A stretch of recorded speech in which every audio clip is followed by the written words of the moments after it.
All right, what up, guys? We are live. We got Markus joining us shortly when he's done fucking some Aussie chick or whatever he's doing right now. But yeah, let the fun begin. So we're going to do some Q&A. So if you guys have good questions, get them in now. Don't wait until the end to ask your questions because then we're just never going to get to them. I try to kind of go in order, so get those questions in. And yeah, I don't know. What the fuck do you guys want to talk about while we wait for questions? What's trending right now? I've been binging on Explore with Us, so I don't follow like shit. I haven't followed shit in the last the Florida Attorney General. Oh yeah, they started a preliminary investigation against Andrew Tate. It was here's this crazy thing they used to do. This is a long time ago. They used to wait till you committed a crime and then they would start an investigation. But now Florida's so advanced they went the other way. So for those of you who don't know, DeSantis is on the outs with Trump, and so because of that, he's made Tate a target. You know as well as I do, this is fucking stupid. I don't know if I agree with any of that. Okay, really? So let me ask you something. Does the Attorney General of the state of Florida have anything to do with what he would have done in Romania? No, because one of the girls lives in Miami. So they're not going after him, the Romania stuff. They're going after him for the one victim who's in Miami. Maybe it's a bunch of BS, but the victim, they have jurisdiction. She lives in Miami. Oh, come on. Then why didn't they go after him before? He's still a U.S. citizen in Romania. Why didn't they go after him before? Why did they all of a sudden choose to go after him now? Why did they all of a sudden choose to go after him now after the Trump administration goes over there and complains about his prosecution, and then magically the Attorney General of Florida magically decides to open a case magically after fucking DeSantis was caught flat-footed when he can't let him to the country? Bro, I don't care if he's guilty or not guilty. What I know is this is bullshit. Go ahead. Do you want me to answer? Yeah, so the reason that I don't think they started investigation earlier is because it would have been pointless, because they probably just thought that he was just going to rot in the Romanian jail cell forever. So they didn't really see any point to it because, first of all, they didn't have jurisdiction over him. So even if they did start investigation, even if it did turn out that he's guilty, they have no jurisdiction over him when he's not in Florida. So there was no point to it. No. You sure they do? No, bro. He's an American. Here, I'm not here to debate. I'm here to educate. He's an American citizen. Come back to America? I mean, I'm not here to debate. I'm here to educate. He's an American citizen, and if he committed a crime with a woman in Miami, he can be prosecuted in the United States. Don't tell me shit about jurisdiction. How are they going to punish him when he's in a third world country? Or because they can extradite him. They can extradite him. They can extradite him, bro. You are so England is trying to extradite him. Like, what would be the point of being? Alex, I love you, but I have never met Alex. I love you, but I have never met somebody who is so politically blinded by everything you do. I swear to God, I am open. Hold on, Alex. I am open to, if new evidence comes out, to the possibility that he's guilty. You're not open to the possibility. I totally am. And you're not open to the possibility that this is a totally political move by the AG and the governor of Florida. You are. The fact that they didn't open this investigation. Yeah, just show me some evidence. I could believe that, but so far the only piece of evidence we've shown is the fact that this investigation started when he touched down in Florida, which logically makes sense, because why would they start investigation when they have no jurisdiction over him? Because we just debunked your jurisdiction. He's never going to get out of Romania. You're saying they don't have jurisdiction over Snowden because he's in Russia? They still wanted to get him back. You don't understand how U.S. jurisdiction works. That's why we have extradition treaties, dude. Yes, because they could have gotten him. Snowden was a very different situation. The UK specifically was going to try to try him on something specifically because your point is incorrect. England is still trying to extradite him. So my point is the idea that they weren't going to – they pressed charges because this was political. If DeSantis and Trump were cool, this would not have happened. How does Trump have factor into this? So Trump very much is pro-Tate.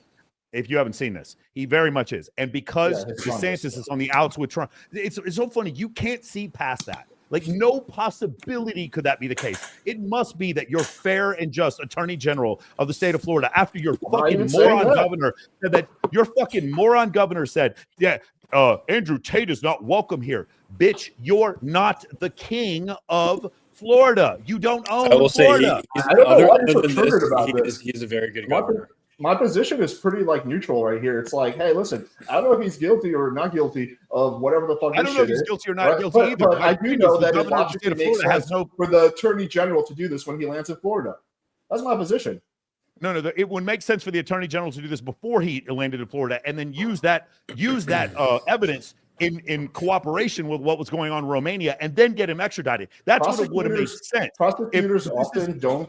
Totally political. Prosecutors often don't actually pursue investigations when they think that it's going to be futile. Like when they think there's going to be no point to it. At that time, it looked like he was going to be in Romania forever. They probably thought that he was just going to die in Romanian jail stuff. What's the point happened? at that point? Why did he go down in Romanian jail? What happened? What happened? What happened? I'm asking you what happened. Why was he with me 2 days ago? Why is he here in Vegas? Why? You tell me what happened. Trump got him out. Trump put pressure on Romania to let him out. He's still under judicial review. He's still supposed to come back when his. No. Well, hold on. So if he was in the United States, would he be under judicial review? Would you be able to hold him for 9 fucking months before you charged him? Is that how it would work? I'm not a fan of that either. You're jumping around so much. I'm not a fan of Romania holding him for 9 months. Legitimately trying to help you. Alex, I'm legitimately trying to help you. You told me there was a 70% chance you thought Kamala Harris was going to win. You think, bro, you are so blinded by your politics. Come on, man. Please do better, bro. Please be open to the idea that the attorney general is only doing this. I already said that I'm open to the idea. I just haven't seen enough. You definitely were not open to the idea. You weren't open to the idea until you come to this realization. They have jurisdiction. The only piece of evidence you presented is coincidental. No. The only piece of evidence I produce is that there is no evidence, that they held him for 3 years and charged him with nothing. Bro, at this point, even if he was guilty,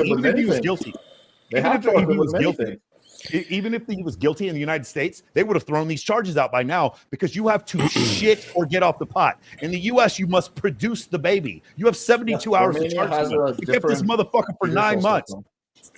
Bro, it just so crazy. I don't know why this triggers you so much. My position on this is because when something so obvious is how stupid DeSantis is, and I like DeSantis more than I don't. I can't believe he stuck his dick in this. It's just very stupid. And the idea, this is such a one-sided. There's no two sides to this. It is so blatantly obvious that DeSantis has no place as the governor of Florida to say you're not welcome in Florida. Governor DeSantis, if you're watching this right now, and I hope you are, I can come to Florida anytime I want, because my fucking passport says that I'm a U.S. citizen, and you don't understand how the interstate commerce clause works. I can go anywhere I want. It is a fundamental right protected by the Supreme Court of the United States. And last time I fucking saw, Andrew Tate was born in Gary, Indiana. So stop, bro. You're wrong. You maybe you're biased because you like Tate as a person. Like, don't you think that? No, I was biased before I ever met him. I was like, this is ridiculous. Because here's the thing, dude. I have. This is going to come way out of left field. I have been a part of too many friends of mine growing up in Texas who were charged with crimes that they weren't guilty of, and because of the color of their skin, they're held for long periods of time, and there's charges are trumped up, and I've seen it over and over again. And I watch this shit, and I'm like, okay, damn, man, they got Andrew. Well, I guess he did something wrong. Well, I'll just wait. Next week will be the evidence. Okay, the week after that will be the evidence. All right, wait, my mic was just fucked.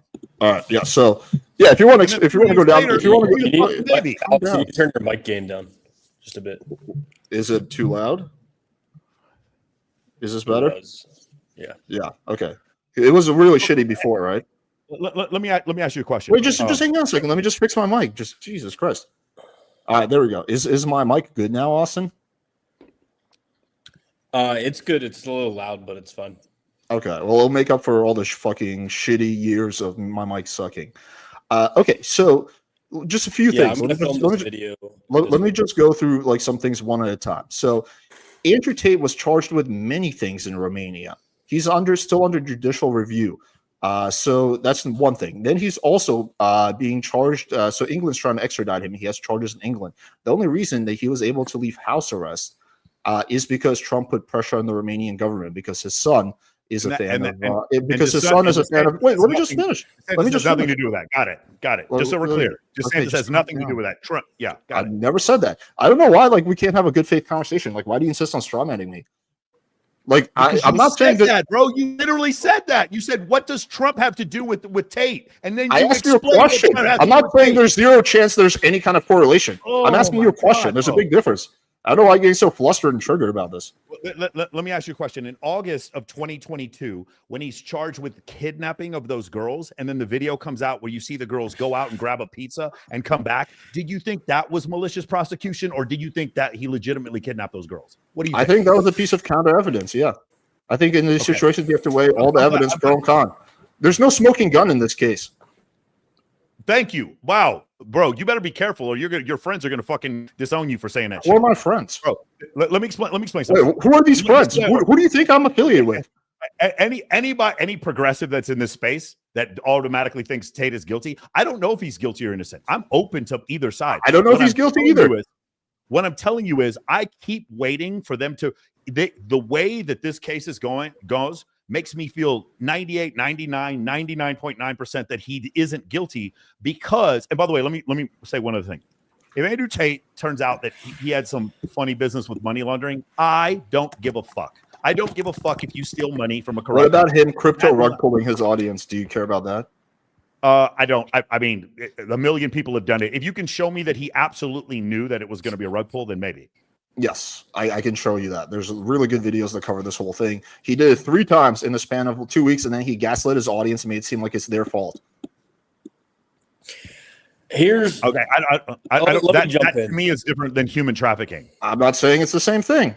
Okay, so I don't know. What I'm saying is, in the things that he's charged with in Romania, what I was like everybody else. I was like, damn, they charged him. Okay, let me learn more. I talked to Justin Waller. I talked to, some other people. I'm like, okay, you guys are close to him. You believe he's innocent. That's cool. So I'll just wait for the evidence. I listened to Patrick Bet-David. He's like, I remember he was saying, hey, let's just wait for the evidence to come out. Let's just, before we pass judgment. So a week goes by. Where's the evidence? 2 weeks, 6 months. Where's the evidence? A year. Where's the evidence? He let him out of jail. He's on house arrest. Where's the evidence? You take his crypto. You take all of his shit. Where's the evidence? There's a video showing that this girl goes out to grab a pizza. Waiting for the evidence. Then they have a tribunal. One of the judges says that the entire case should be thrown out. Waiting for the evidence. Judicial review. Waiting for the evidence. Then released from Romania to go back to the United States. But you think things are worse? You think things are worse? Then he lands in Florida. And DeSantis, who you just said before, has a problem with Trump. All of a sudden, magically, you're not welcome in the state of Florida. Can you try to steel man my position? Because I feel like you're just straw manning me like left and right. Just steel man what you think my argument is. I can steel man your position very easily. Your position is that you don't know if he's guilty, but the way this trial has been going on makes you very suspicious, and you're leaning 98% that maybe he's not guilty, but you're not 100% sure. And also, you think it was highly inappropriate for DeSantis to make that statement, and you also think that the only reason, or most likely the reason, that this Florida investigation is happening is political because of DeSantis and Trump. Did I accurately sum up your position?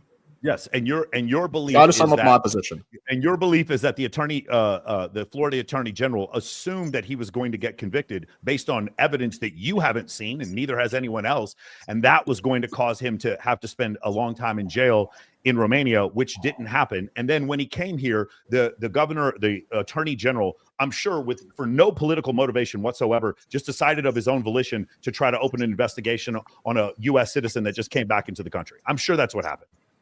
Yeah, so not exactly. So my position is that it logically follows that the Florida investigation would begin when he lands in Florida, because then they have control and jurisdiction over him, especially given the fact that he's in America. So why is there an investigation? Let me just clarify. While he's in Russia. So I'm saying that, Snowden's a very different character. Wow, then why is it an investigation into Julian Assange when he's not in the United States? Why was there? Julian Assange and Bill Gates are very different than Andrew Tate. We're talking national security over human trafficking. Very different things. Well, but you do admit you can prosecute someone for crimes when they're not in your country. You do understand that, right? You can, but it's not often done, especially not in these situations. Typically, does it not logically follow that they would want to start investigating Andrew Tate when they have jurisdiction over him when he lands in their state, especially given the fact that one of the alleged victims is in Miami? Does that not logically follow? No, it logically follows they would have opened the investigation prior to that and then tried to aid the Romanian government in their investigation. That would have logically followed. Maybe they didn't think that the Romanian government needed any help. I mean, maybe why not? Why? Because the Romanian government did such a great job of providing evidence? Is that why? Well, there's been no trial yet. We don't even really know exactly all the evidence. We've seen some of the evidence. We've seen some of the hang on, stop. We've seen some of the evidence leaked. We've seen some pro and counter evidence leaked, right? But we haven't seen all the evidence yet because the trial hasn't happened yet, right? The trial, he's still in judicial review, so that means that there's still upcoming. He's not free of all charges. He has to go back to Romania. I don't know if he actually will or will not when his trial date comes, right? So this is still an ongoing trial. Sometimes these trials take a while. There's trials that take 3 or 4 years. When is the trial date? I'm just curious. Can you go ahead and let us I don't know the exact trial date, but you know he's under judicial review, right? Like he has to come back to Romania. No, I'm serious. When is the trial date, though? Can you tell me that? I have no fucking idea. I'm not the Romanian prosecutor. No. You can't have an idea. There's no fucking trial date. That's the point. So then why is he under judicial review? Because they can't they're going to take the most massive L in the history of fucking jurisprudence once he does it. So then why does he have to go back to Romania for his next court appearance? Maybe he will. Now look what you're doing. That's the thing. That's like actually what the fact is that like on paper he's supposed to go back to Romania during his next court date. So has he not gone back? When's his next court date? Well, he's never got. I don't know. Maybe he will go back. Maybe he won't. I don't know. Just because I don't know the exact date doesn't mean that that's not a fact. This is such a silly argument. You don't know the exact date. No, my point is you're already blaming him for not going back to it. No, I'm not. Never said that. Like again, this is a straw man that just keeps happening. I never said that. I'm not blaming him for something that hasn't happened yet. I'm just waiting for this evidence that was supposed to happen. I feel like you're putting like you like have this like I don't know this like idea of like the most like liberal like dumb fuck progressive, and then you're just kind of putting all your thoughts that you would have talking that person onto me and just prescribing a bunch of positions onto me that I don't hold. Like, I don't think you're woke, but I do think your political convictions, like the things you don't like about the other side of the political aisle, vastly give you massive blind spots. What do you think I don't like? Tate is not even a politician. He's just a red pill dude. But he does align with the right, and you don't. And that's okay. You can sit there and you can argue that point. There's a lot of people who align from the right. That has nothing to do with There's some people who align with the right that I like. So hey, let me ask you something. Has Doge done anything right, or is it all bad? Why are we just switching topics? No, because I'm curious. We were talking about that before, so I'm just curious. Like, well, I'm trying to. All right, so you're officially doing the Andrew Tate topic? Are we good on the Andrew Tate topic? This would be an example. This is a massive fucking jump. Yeah, like I could totally talk about the Andrew Tate topic all day. I'll call him up right now. We'll just get him on. You want me to get him on speaker? We can sit in there and talk to him. He can make his own argument. Yeah, if you want. I mean, I feel kind of bad if he. I'll tell you this. I feel kind of bad if he confesses. I feel like if I talk to him, I'd have to kind of bring up a lot of this stuff, and I feel kind of bad if they're talking about you on the show. What's it called? If he confesses and says something that's going to be later used against him. Well, if you want to set it up, I'm down to set it up. You shouldn't feel bad. You should feel good. You got it. You got him, bro. You're a hero to a lot of people. I never want anyone to get Tate. I don't wish Tate has always been nice to me. Why do I wish anything bad upon him? I just think it's shitty the fact that he rug pulled his audience 3 times in a row. I think that's pretty shitty. Don't you? If I can prove that to you, don't you think that's kind of shitty? Yeah, no, for sure. I would. That would definitely be pretty shitty. Okay, I'll send you some links after this. For sure. Says Austen is quiet because he is the victim of human trafficking by the Tates. Shall we get to the game, or you want to keep going here? How much does race play a part in cold approach? To be honest, I think girls are more flexible in dating different races than even guys are. But I will say, yeah, girls definitely have a preference. And some have like a wider preference, some have a narrower preference. But the thing is, with sufficient volume, it doesn't matter that much because, if you're doing enough, you're going to find what you want that wants you. So, like, for example, my girlfriend, she only likes white guys, but she's been with other guys of different races, but she prefers white guys. I've approached girls who they only like black guys, they only like Asian guys. And, some places in, East Asia, for example, Southeast Asia, they prefer the highest quality women in that society. They prefer to date their own race, which makes sense because they have same language, same culture, and that familiarity is really important for them. So yeah, I'd say it does play a role, but it's what matters more is the man that you are rather than just the default qualities that you were given at birth. But yeah, some girls have a strong preference, some girls don't have a strong preference. But if you have sufficient volume of girls that you're talking to, you're going to find, what you're looking for. So I think the majority of girls will be willing to overlook their racial preferences if your game is good and they're attracted to you. I've personally been the first white boy for quite a few Latinas, but yeah, I mean, I don't know. I'm sure there's gonna be a few girls out there. They're just like, I will never fuck a white guy, but I'm sure at some point they'll probably fuck a white guy. So I don't know. So there's data on this for men. If someone's attracted to them, we really don't care about race. So they do a study. It's in the book Dataclysm. I'm pulling up the data right now, and it goes over. So there are a few things like Black women and Asian men do have it on dating apps. They have a significant penalty. I'll pull it up for you here. Okay. A friend of mine named Satoshi Kanazawa posted this in a journal, and he was like canceled from his job. If you want to pull that up right there. Yeah. Alex. Yeah. I got you. It's you shared the wrong thing. Okay, let me try this again. Sorry, apologize. Present. No, share screen. There you go. Start that. That work? Yeah. Okay, so Satoshi Kanazawa, he did a paper on this where he went over the fact that Black women and Asian men have significant penalties. White men benefit the most. Black men exhibit minimal bias. Women are race loyal. So this is the other thing that we found is that while there is a variance in what on the type of races that women will date, they tend to pick one and stay with it. So this is from the book Dataclysm, which is eHarmony CTO wrote it. So the idea was women will date any race, but they'll pick one and kind of stay with it. And they'll even state on their preferences on these dating profiles that they'll date any race, but they'll only pretty much stick to one. Men, on the other hand, if she's a fine Latina and you don't like white girls, you'll still hook up with a white girl. You'll still hook up with a Latina girl, still hook up with a Black girl, Asian girl, whatever. They just had, they cared less. What you guys are saying is correct. You can overcome any bias. You absolutely can overcome any bias, but there still is a bias, and women do have a bias towards particular races. All right.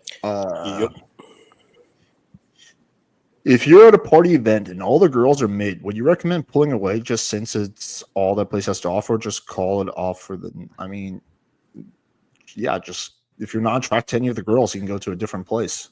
I mean, if you're really tired, you can go home. I feel like this is just purely based on preference. It's like if you're at a restaurant, they don't have your favorite dish. Should you order your second favorite dish, or should you go to a different restaurant? It's all preference here. I recommend you take pictures with the girls that are there, and then you face up and face tune them to make them look hot, and then post it on your. I'm not, bro. Do you guys remember that clip of Denzel Washington? He goes, "I'm leaving here with something. I'm from around the way. I'm leaving here with something." Like, if I'm at a party and all the girls are ugly, I'm getting 4 of the cutest ones together, get it like this. I'm doing stunning level 2 on Face App. I'm snatching in their waist. I'm making them look good, and I'm gonna post that picture on my fucking IG on close friends list. I'm leaving here with something. Yeah, that's a good attitude to have with everything in life. Like you can make the most of everything that you get. And that's the people that learn the fastest. They take whatever experiences they get and they pull the lessons out of it, or they at least, like you said, they get the fucking photo, get some more social proof. Yeah, I don't think women will ever look past a man's race specifically when choosing who they have a kid with and commit to. I think the vast majority will. It depends, if you have enough game, they will. Certain places are not like the U.S. Dude, Serbia, if you go to Serbia, every girl in Serbia wants a Serbian man who speaks Serbian, who's tall, who has dark features. That's all they want. Like, you ask every single girl, it's like the same thing. It's very, very homogenous. Until my blonde Russian ass visits. And then similar with Korea, right? Korea doesn't want fucking random people coming in there. Korea as a country, maybe not. It's funny. The thing about Koreans is they think that they're like superior to white people. That's like 100% a thing, which is fascinating since they rely on U.S. military support. I'm talking about South Korea specifically. Have you guys followed the Johnny Somali story? That really. Yeah, I know that guy. But yeah, also my grandpa fought in the Korean War. That like my grandpa's part of the reason they still have a country and they're not communist.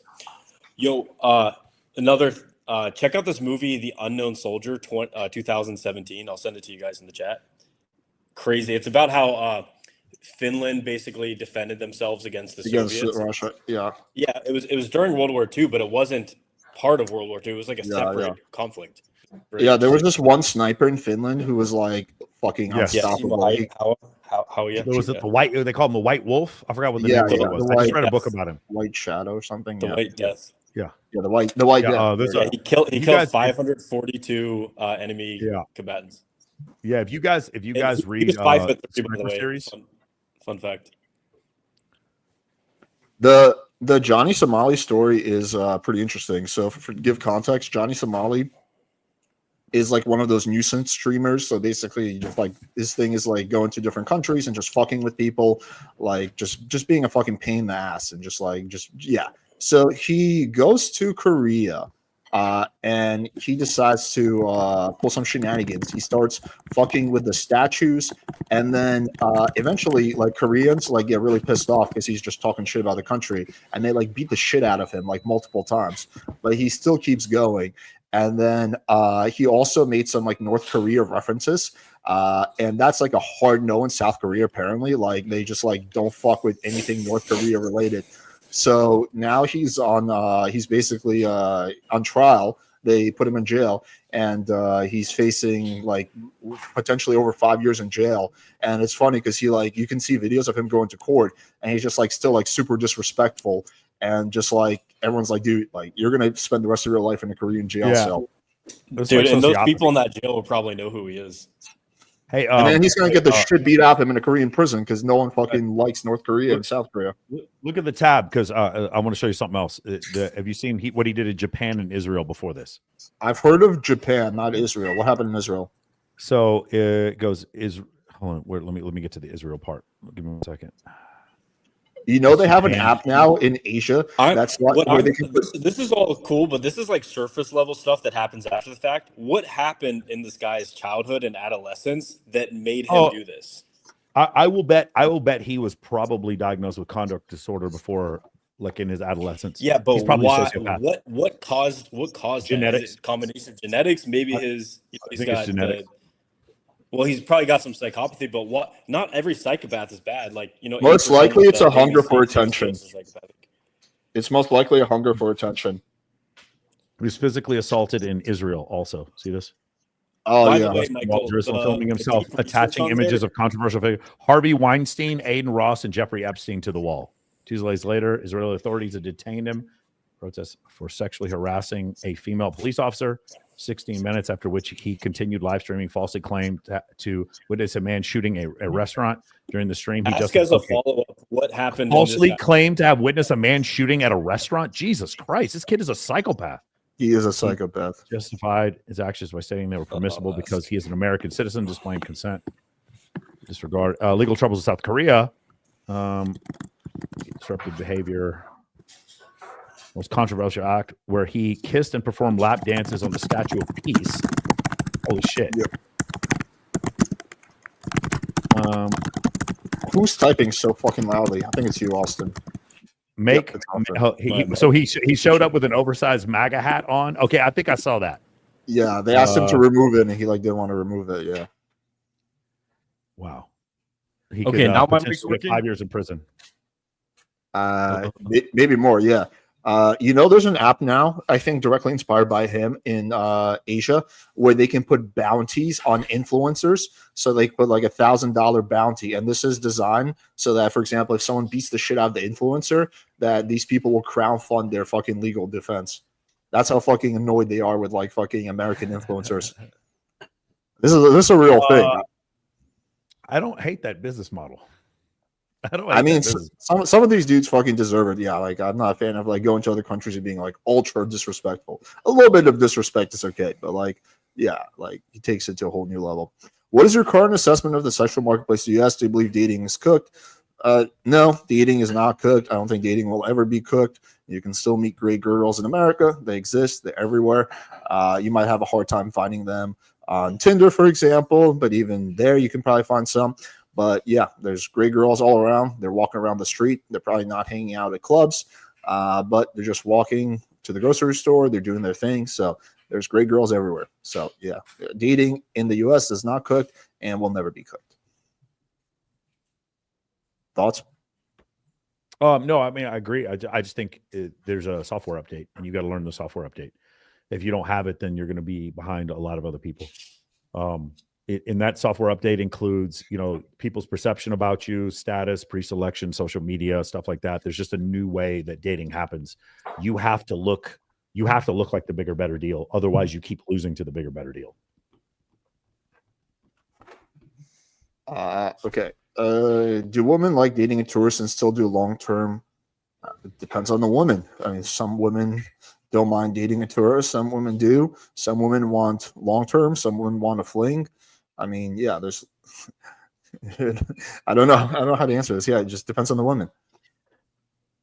Yeah. Okay, bro. Now, the majority of women, not only women, only commit to and have kids with their own race. So just because someone does that doesn't mean that that's the only one they would do. It just so happens that most people meet people within their socioeconomic class and of their race because those are people who they have around them. That doesn't mean that if a guy of a different color came along that they would be resistant to it. Yeah, go ahead. So the assortative mating thing is actually the same answer that you just gave. People grow up around people who are like them and have like similar genetic, likely, like again, Caucasian people date Caucasian people in part because of racism, but also in part, not racism, but prejudice or whatever, preference, racial preference, but also in part because white people just grow up around more white people in general. So they will grow up in, that's just the way it is. So the idea of like assortative mating, I've heard people say this is like poor people tend to marry poor people. And it's just because they're mostly around poor people. Most of my friends who were poor growing up did not have access to anyone who was wealthy in any way whatsoever. So, that's I think that's the difference. So you can't just put it on, bro, the vast majority of people, not only women, only commit and have kids with their own race. I don't even think it's the vast majority. I think if you're in Austin, Texas right now, I haven't seen a single black dude with a black woman in my life since I lived there for 9 years, and every single one of the football players, none of them dating a black girl. So I don't think that's the case. I think there's a lot of instances. I don't think it's the vast majority anymore. And also when you come into like mixed race, like my mom's Hispanic and my dad's white. No, I think there's so much. You're proof it works. Yeah. Shout out to all the white nationalists who don't like me. Got rid of my Twitter. Your dad was white or your mom was white? My dad's white. Okay. Where did he meet your mom? Like what country was it? In America or where? United States. So funny enough, they were both. My mom was growing up in Colombia. My dad was with the Peace Corps in Colombia. They were a couple hundred miles from each other, never met. And my mom goes to nursing school in Washington, D.C.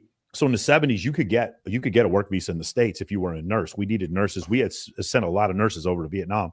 So she came to the United States, got a nursing degree in the States. She already had a certification in Colombia. And then when she was there, she met my dad at a wedding in 1971, 72, something like that. And they got married in 74. Oh. So was your dad in the military too? No, I'm the first person in my whole family to ever join the military. How did your grandparents in Colombia meet? I don't. Mercedes and Jorge. I don't remember how they met. Mercedes. I need to ask. That was your grandma's name. Mercedes. My grandma's name was Mercedes Lopez. Yeah, I don't know how they met. That's an interesting. That's pretty high status. I get to meet her a couple times. Maybe when I was 12, 13 years old, and then she passed away not too long after that. My grandfather died at 48 of a heart attack. So I don't know. He was dead way before I ever met him. But on my dad's side, my grandfather lived to 2005 to 95. He died in 2000. He went from 1905 to 2000. He lived 95 years. Why don't you do live infield playing with fire? Yes, I love this question. So here's the issue with doing live infield is that you're going to dox every single girl you talk to because you can't edit things in real time. So I'm going to be talking to a girl, and then she's going to give me her number, and then my whole channel is going to hear her number, and then there's going to be a bunch of weirdos that are going to send her dick pics, and then she'll just forever be on blast or whatever, any kind of private info she gets. Yeah, that's not the only issue. It's a privacy risk in general, and it's bad for the girl's privacy anyway. Yeah, but there's other reasons, but that's like a huge one. Michael should debate Andrew from the Crucible and Evolution would be great. I'd love to do that, and I love and Andrew's a great guy, and I like him a lot. I think we're going to disagree on how evolution works. He wanted to debate me. He brought up debating evolutionary psychology. I just think that maybe he thought either the topic was too boring or something, but we never went through with it. Does he not believe in evolution? Yeah, I mean, because of his Christian beliefs, he doesn't believe in evolution. I am also a Christian, but I do believe in evolution. Yeah, even the Catholic Church believes in evolution. Yeah, I mean, it's like at the highest level of the Catholic Church, they're like, the evidence is overwhelming.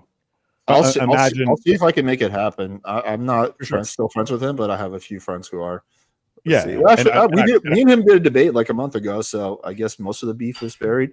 Yeah, I really do like the guy. He came to Vegas. He came on my show.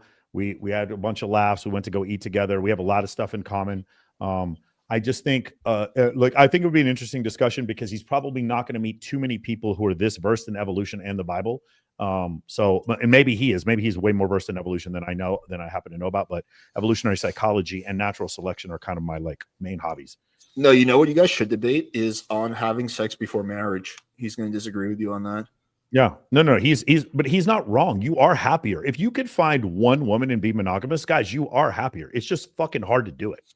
It's just really also a risk. It's also a risk. But no, Michael, his advice to guys is to avoid having sex until marriage.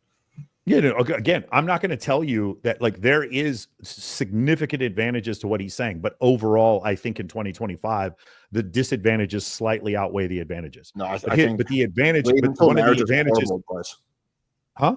I think wait until marriage to have sex is horrible advice. Again, I agree with you, but what I'm saying is let's just try to see it from his standpoint.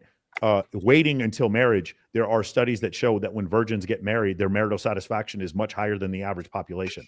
But there's so few virgins that get married now. I don't know how reliable that data set is, but if you could, dude, let me tell you something. If I could make myself like fat women, I would be so happy. I would have 3-4 fat girlfriends over here cooking for me. I wouldn't give a shit. When I watched Shallow Hal, I was like, fuck, bro. I wish I could just be into fat women like that. Then I would just be so happy. I had homeboys back in Dallas cook with really seed like oils, fat bro. women.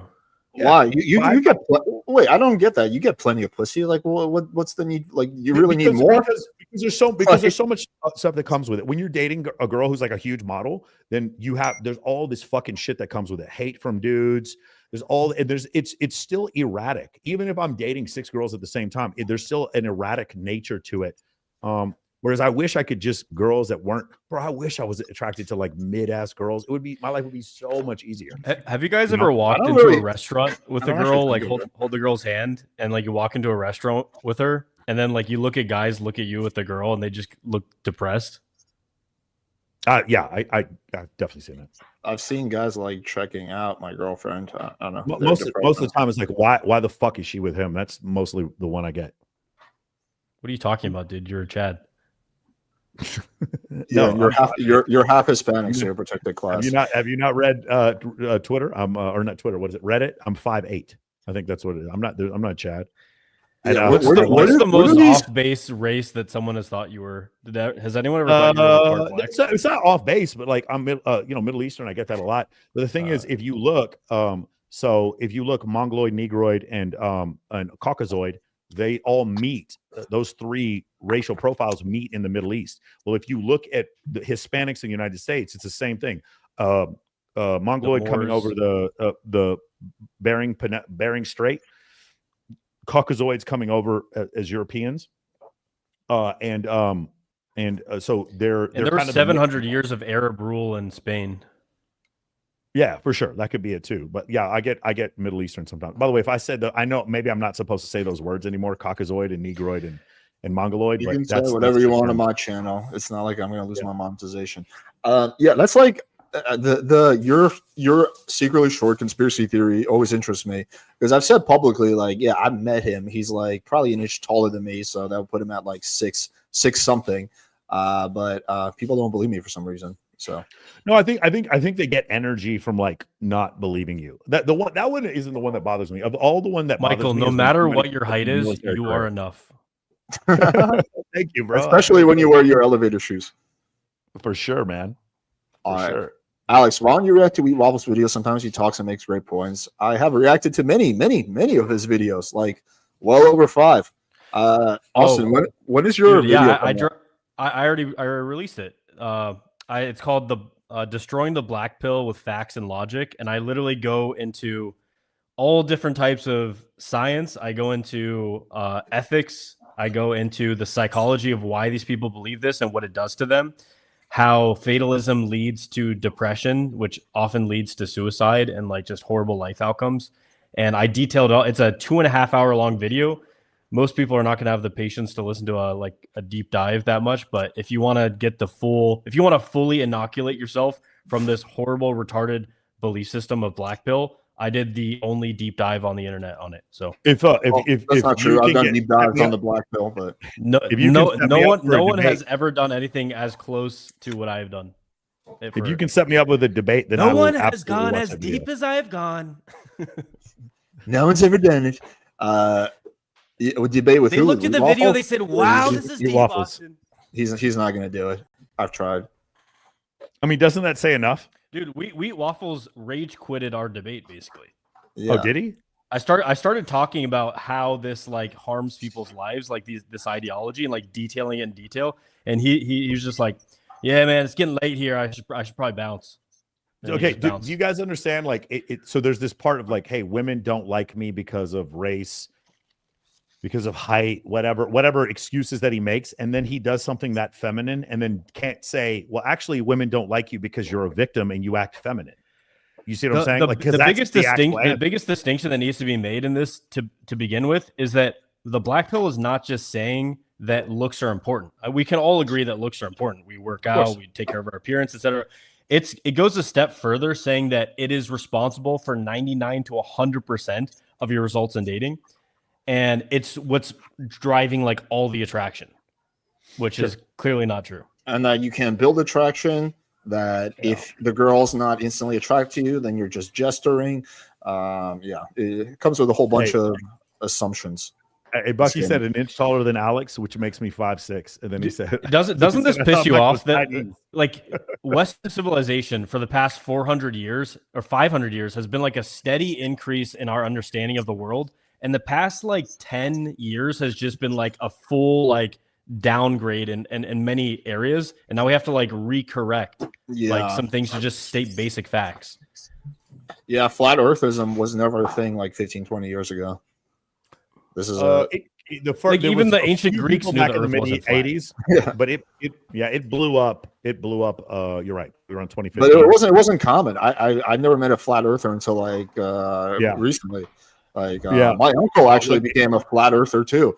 My dad just stopped hanging out with him because he got tired of hearing his fucking cringe talking points. People pretend like Australia exists, and it doesn't exist, obviously. Hey, true. So if you guys ever get a chance and you have a friend who is blonde with large fake boobs, just go up to her and say, "Hey, how crazy is this flat Earth stuff?" And she'll be like, "You too? Yeah, you mentioned that. No, don't you know, dude?" Like, I know some people think I'm being funny. I'm talking about the ditziest blondes, with the biggest fake boobs. Go up and talk to them, and then figure out how. When you see how many of them are flat earthers, it is going to blow your mind. I'm gonna do. Maybe I'll do an infill on this where I specifically do what you're saying. But if none of them are flat earthers, I'm gonna make a Michael Sartain exposed video. So.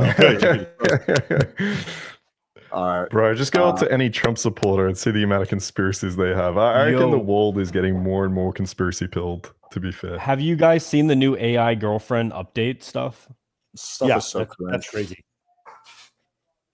It's one. I saw that $1 was $100,000. Did you guys see that one? And it was just sitting there like looking at you. And dude, they're getting like muscular skeleton suit robotics now, and that AI is coming out. Like, dude, it's only a few years until these like AI sex robots that like are your ideal partner become a reality. I mean, I think most guys are still not going to be into that. Like, there's no amount of like fucking AI that's going to make me want to start fucking a fucking machine. No, of course you're correct, but the thing is, when you think about it's because here I'm sharing something else here. If you like look at some of these things, how some of these robots are $100,000.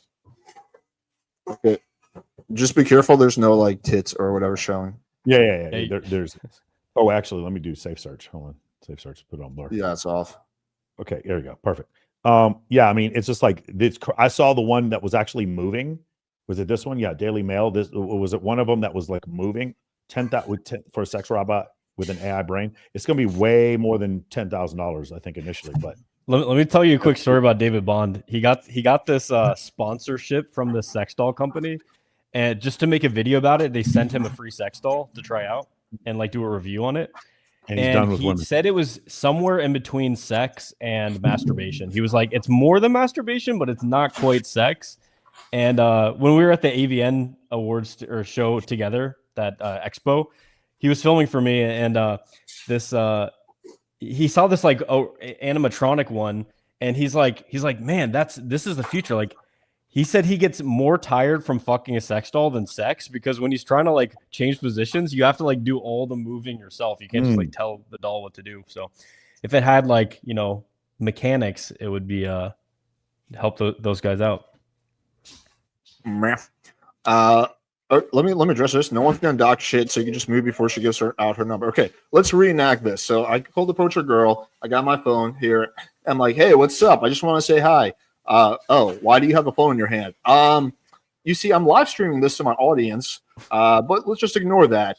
Oh, hang on, wait. Before you give me your number, hang on 1 second. Let me live stream cold approach. Okay, yeah, that's a problem. That's Alex, like edit cold approach. You could literally just say put it in and give her your phone. That is true, but then there's all the other. Expect a live stream. No. First of all, I can't do that because I'm live streaming, so that would knock off the live stream, right? That would fuck with the live stream. And second of all, get a secondary phone. You're an entrepreneur and you can't think through basic problems. I could get a secondary phone, but it still doesn't solve the issue of her spontaneously saying something that reveals her identity. No, you just started the conversation off very naturally. Hey, how's it going? By the way, don't reveal anything about your personal identity. And then you get sounds so sus, bro. That's a great way to get kidnapped. That's a great way to approach a girl. I mean, Alex, not Villain Check, Limburg has done live streams before for our mastermind, but yeah, it's kind of. I feel like it's a little bit risky doing that shit on YouTube or something like that. I wouldn't be game. Yeah, I've had my IG suspended so many times because somebody says the wrong thing or shows the wrong thing. I had one time I had these girls, and this girl just had really big fake boobs, and that was enough. They just suspended my account. She never showed anything. Michael, what if a girl had 3 fake boobs? Maybe the algorithm would probably flag. No. For you, would you like that? No, that would be cool. I think that'd be weird. You got to do it one time though, right? Like, how do you really know unless you've been there? That's a good point. Like I'm saying, I wouldn't kill myself if I had to, but probably. What about if you have to choose gun to the head between 3 boobs and 1 boob? Probably 3 boobs. Probably 3 boobs. 1 boob would scare the shit out of me.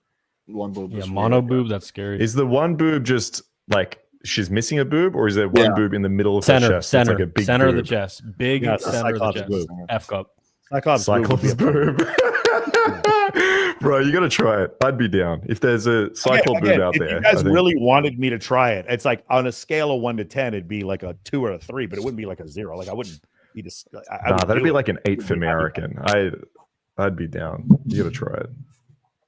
Yo, we're tackling the real questions here this stream. Who's that cyclist who won the Tour de France a bunch of times? American. Lance Armstrong. Yeah, Lance Armstrong's out of the running for Ashley. Yeah. Is wokeness actually dying off in my city and workplace? It's worse than ever. How best to handle when bringing politics in this? I think generally it's been going downhill, but in certain I think corners there might be a lot of it. I don't know. I don't really see any wokeness in Miami. I've never had a conversation with a girl where I make an offensive joke, which I do a lot, and she takes offense to it or whatever, unless it's about her, which would be different. So I don't know, but I don't live in fucking San Francisco or Portland. Might be different over there. This question: does the high soy protein vegan diet get you jacked? Let me finish my point. But here's a big piece of advice. Okay, if the girl is a liberal and you're conservative and you just don't want to talk about politics because it can go downhill, just say you're a libertarian. No one really understands what that is. No one knows what it is. It sounds good. If you just say that, you're going to be okay. I'll say that sometimes, and I'll explain it like this. I want to be able to have a gun to defend my husband on the way to buy our gay marijuana or something. There's some funny quote like that. This question is, does the high soy protein vegan diet get you jacked? As we saw 2 weeks ago, you can get jacked, but a lot of people, they're going to have psychological downsides. I think vegans and vegetarians have higher rates of depression, anxiety, and other mental health issues. And I think it's because of the lack of fat soluble vitamins and DHA. Is when you say that, do they take in count?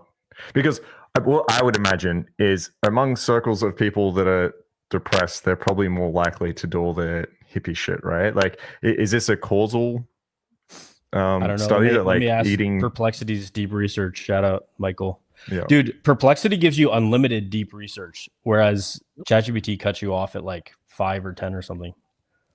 You can get deep research from ChatGPT on Perplexity. There's one difference is that ChatGPT fine tunes its models much different than Perplexity does. Yeah, I like Perplexity because of the citations. I'm just loyal, you know. Me and ChatGPT go way back and knows but me. Michael, I was going to ask you this. What's the feature, you know, on ChatGPT where you can have like video summarizer, you can have like, you can create your custom GPTs, like personal therapist, whatever. Can you do that on Perplexity? No. So the ability to scrape those transcripts, no, I've just seen video summarizer on ChatGPT. I will say, have you guys that's the seen only thing that that's causing me to still keep the ChatGPT. Agree. I use it for timestamps. Like you guys, you should timestamp every one of these, Alex. It takes like 10 seconds using ChatGPT. Every one of your videos. The other thing I was going to say is Grok 3. Have you guys seen the voice mode that just came out? Really incredible on dates. Like you just say, "Hey, can you say hi to so and so for me?" And then Grok just starts cussing her out and calling her a slag. You've not seen this? It's called Unhinged. I've heard it doesn't have the. Oh, sorry. I was just going to say, yeah, I heard you can do all this sexual shit on there. Like, it doesn't stop you from sexting and the fucking like adult content stuff. There's sexy story. There's Unhinged where they just cuss at you. There's what's it called? Argumentative. And then there's one called, you would love this one. It's what's it called? The conspiracy. So whatever conspiracy you say, it says, no, bro, there's a bigger conspiracy. And it will just like argue back with you. And then there's like assistant. You should go just download the Grok app and then go in the voice mode and then try them all. And then also, even if you don't pay for Grok, you can still do deep research on Grok. I think you get like 5. I need the conspiracy one. That is hectic. I just need to right now. Conspiracy Pick it up on your phone. Could banging a girl in my car cause a girl to ghost me? It could potentially increase the odds because she thinks like a one night stand, but in of itself, it probably won't cause her to ghost you. Does your penis Depends how you like behave cheese? after sex. Why would that matter? Why would any of this matter? I don't understand. I think it could play a bit of a role because the girl just thinks it's like, this is just a one night, like whatever type of like raunchy hookup. Like I'm not going to date the guy who I fucked in my car, but yeah. Hello, Marcus. I'm having issues finding location to do night game in the winter. All my summer bars are dead. Any tips for finding locations? Move. All right. Get the fuck out of there. Yeah. I mean, look, it's tough. There's always, if you're in a major city, even in the worst months, there's always going to be somewhere that is going to have a collection of women around, right? Like this is, if you're living in a butt fuck town nowhere or some bullshit, then just move, right? Like there's no way, I can't solve your issue here of bringing women to your location, right? There's a low population area, women aren't going out, they're not doing events, then fuck it, like move somewhere that's a little bit busier. Yeah, what he said is correct. I can't make the world not be the way. It's like I want to live in Wisconsin and date playmates. I'm like, well, there's not that many, so you got to move. Yeah, definitely. Yeah, or just utilize dating apps more in the wintertime. I mean, that's what I would do, right? Like if there's no one out and about, you could go to a mall, but if there's no one out and about there, then just utilize dating apps more until the summertime. Yeah. Thoughts on photorealistic AI images for dating profiles? Are we there yet? Interesting question. Yes and no. Really good ones. Yes and no. All the apps that you can download are not that great, but I did recently link up with a guy who did a really good one, but he has to do it himself. It takes him 5 or 6 hours, but he uses AI to make these insanely realistic deep fakes.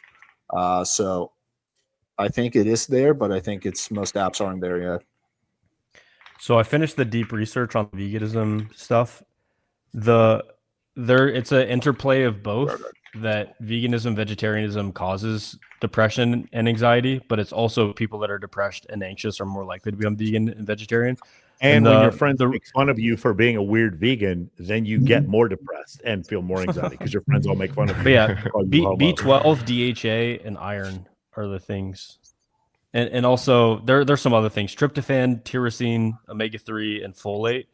And those are 3 of those are deficient on a vegan diet. And also vitamin B12. A lot of these obviously. people are supplementing, right? Like B12, iron, these are all like almost always supplemented. I think Vegan Gates mentioned that, and any studies recently on vegans, they're like never deficient in these. The others I'm not as familiar with, but I'm sure there's a lot of like modern supplementation that takes place with people on these diets. Can you walk me through 52% of vegans are deficient. Sorry, 62% of vegans are deficient in vitamin B12. Okay, so as I said, like they're the old studies that he spoke about, like populations that they were choosing from. I think if he was mentioned, I don't know if this is true, it's just what he said. I think if you look at recent studies, they're not as deficient if at all. 2018, 2022. Here's my question. My understanding is that vitamin B12 can only be extracted from animal protein. Is that correct? And humans have to consume it. Are both of those things correct? Yes, but you can take it in supplement form. But yes, you are correct. Right, but then you're not a vegan. So like there are no true vegans. Debate over. I think they would. You only get it from. I didn't know that. Yeah. I think they would argue that that's fine. That the fact that like extracting it and like all that, like I don't think they would have a right. But these are the same people that are arguing that humans used to not eat meat, and that eating meat is only a function of the agricultural revolution. That 2.6 million years in prior, meat wasn't the main source for sure. It was like fruit and nuts. I think they say like that argument. For the past 2.5 million years, yes. That argument for me is so silly. It's just looking back and being like. Yeah, just being like, what did we used to eat or something? Like, I think we can just look at ourselves now. The reason why it's important is because if a species has eaten a certain way for 2.5 million years, it causes changes in their gut morphology, which means that they're adapted for that diet. Which means that when you eat foods that are not adapted to be eaten, you cause evolutionary mismatch, which causes a whole host of diseases. Like, there's no animal that has a diet that it evolved to eat over millions of years, and then you switch it drastically to something else and there aren't negative consequences. So when you see the change between the Paleolithic to and then the first agricultural revolution, you saw a reduction in height by like 6 inches. You saw osteoporosis. You saw like teeth getting all fucked up. You saw new diseases, decrease in wound healing, like all these like random things that didn't really happen prior to that point. And that the marking point for that is the agricultural revolution, when we started eating high amounts of like grains and decreased our intake of protein. Yeah, so not necessarily. Like, I get your point here, but you can't just look and say... Not necessarily. That's literally like fact. Bro, you just spoke for like 5 minutes. Let me just explain my point. I've mentioned 2 words and then you start laughing. I'm saying not necessarily. You could take someone that's eaten a range of foods and then say, okay, we're only going to give you these foods now. We think this is the best diet. And then the argument would be there, hey, your gut morphology isn't suited for this. That's the issue. I understand that point. I just don't think you can make a blanket statement that you used to eat these foods, you're eating these now. That's a problem, because we could imagine a diet where we look at everyone now and be like, hey, you're eating a bunch of McDonald's and shit. And in 1,000 years from now, we look back and maybe we're having a new range of foods that's like genetically like extremely modified and it's a lot better and we live a lot longer. You can't just say, oh, we used to eat these foods, now we shouldn't, right? I don't think that in itself is a good argument. The difference that people have bad reactions to is usually in the survival foods. So different people are going to react to different plants. For example, I have Hashimoto's. We're just bleeding viewers right now, but yeah, you can keep going. Okay. I can't eat wheat. Maybe we should get vegan games back on. So everyone's going to have a different Marcus, are you vegan? That they can respond well to or poorly to, but like essentially everyone can tolerate meat, except if you have like, Lyme disease or something, or, like whatever, that tick thing. Some people, there's some, it's not Lyme disease. It's some other issue. It's got that tick thing. G6PD deficiency or something. I don't know. But there's some people, there's like a very, very small percentage of people that can't eat meat, but everyone else can tolerate meat and seafood and yeah. No, I understand the vegan from the point of view of morality. Like, I get that. Like, if someone comes to me and like, hey, I'm vegan because I just feel bad for animals and shit, I can understand that point. I feel like there's a lot of contradiction there, though, where they're like, oh, vegetarians are like, oh, I feel really bad for animals, but yeah, I will fucking drink milk. But at the end of the day, I believe from what I've read, like a more balanced diet is going to be better for you than just wait. I don't even see that contradiction, Michael. I mean, Marcus, like milking a cow is objectively a lot better than killing the cow, right? Maybe. Depends how you look at it. Like the question then would be, if you're a cow, would you want to be in a tiny little space, basically made to be pregnant over and over again? Your baby's taken away and either killed or stolen. Would you want to be tortured for your whole life? Like, is that better than death? I mean, I don't know. It just feels contradictory to be like, I care about animals, so yeah, I'll torture them, I just won't eat them. That doesn't make as much sense to me. Or even killing, right? You take eggs, don't they kill off all the roosters, right? Isn't that what they do? And then don't they kill off the chickens after they're not like laying eggs anymore? Like you're still, there's a lot. I don't know. My mom there. just ordered a bunch of chickens. I don't think she's going to kill any of them though. So I don't know if that's unnecessary. No, but the chicken farmers. I meant production. Like commercial, dude. Commercial farming is like horrible and like super evil. Yeah, but you can buy stuff from small farmers. You can buy stuff that's like pasture raised. Like there are alternatives to that. Yeah, and I guess that's the other contradiction for me. Like, if you ask a vegan, like, hey, there was a cow that was just like pasturing on my land and blah, blah, and now it just died, right? Can I eat that? If they tell me no, it's like, well, why? Like, the morality argument doesn't make sense there. I think they would definitely say no. Yeah. So for me, there's like somewhere so much contradiction in that some vegan vegan space. who only eats roadkill, just drives around for hours, like exactly, yeah. Exactly, yeah. You're roadkill. Constantly getting like fucking food poisoning and shit. Like, bro, yeah, but like that theoretical argument, right? It is just, again, from a morality point of view, that makes no sense. There's a lot of contradiction there. So this guy says, Austen, I don't think today is relevant to what cavemen did. Your genes changed like 1% over the past 10,000 years. So what your ancestors did is actually really relevant to you because it's your genetic lineage that led to you. Somewhat relevant, yeah. But then the argument, again, if we take it to the nth degree, it's kind of like, well, should we just be caveman lifestyle again? It's like, no, they died pretty early, right? Like, I think the best is you take the best of the old with the best of the new. Marcus, that's actually whenever there's a gray area, you can default to what you study, like the human species as like a species. You should default to that unless we have better information. That's what I believe. Marcus, it's actually a common misconception that cavemen died early. So the problem with that data is there's back in then, like 1 out of every 2 babies died at birth or didn't make it past the age of 2. But if a caveman made it past the age of 2 and didn't die in war, they actually on average lived to like 70 or 80. 72 is, so if you look at the modal, which means like the most common life expectancy, it's 72 when you no, that being said, so what Marcus is correct. Antibiotics increases the likelihood of you living through certain things that would have killed you.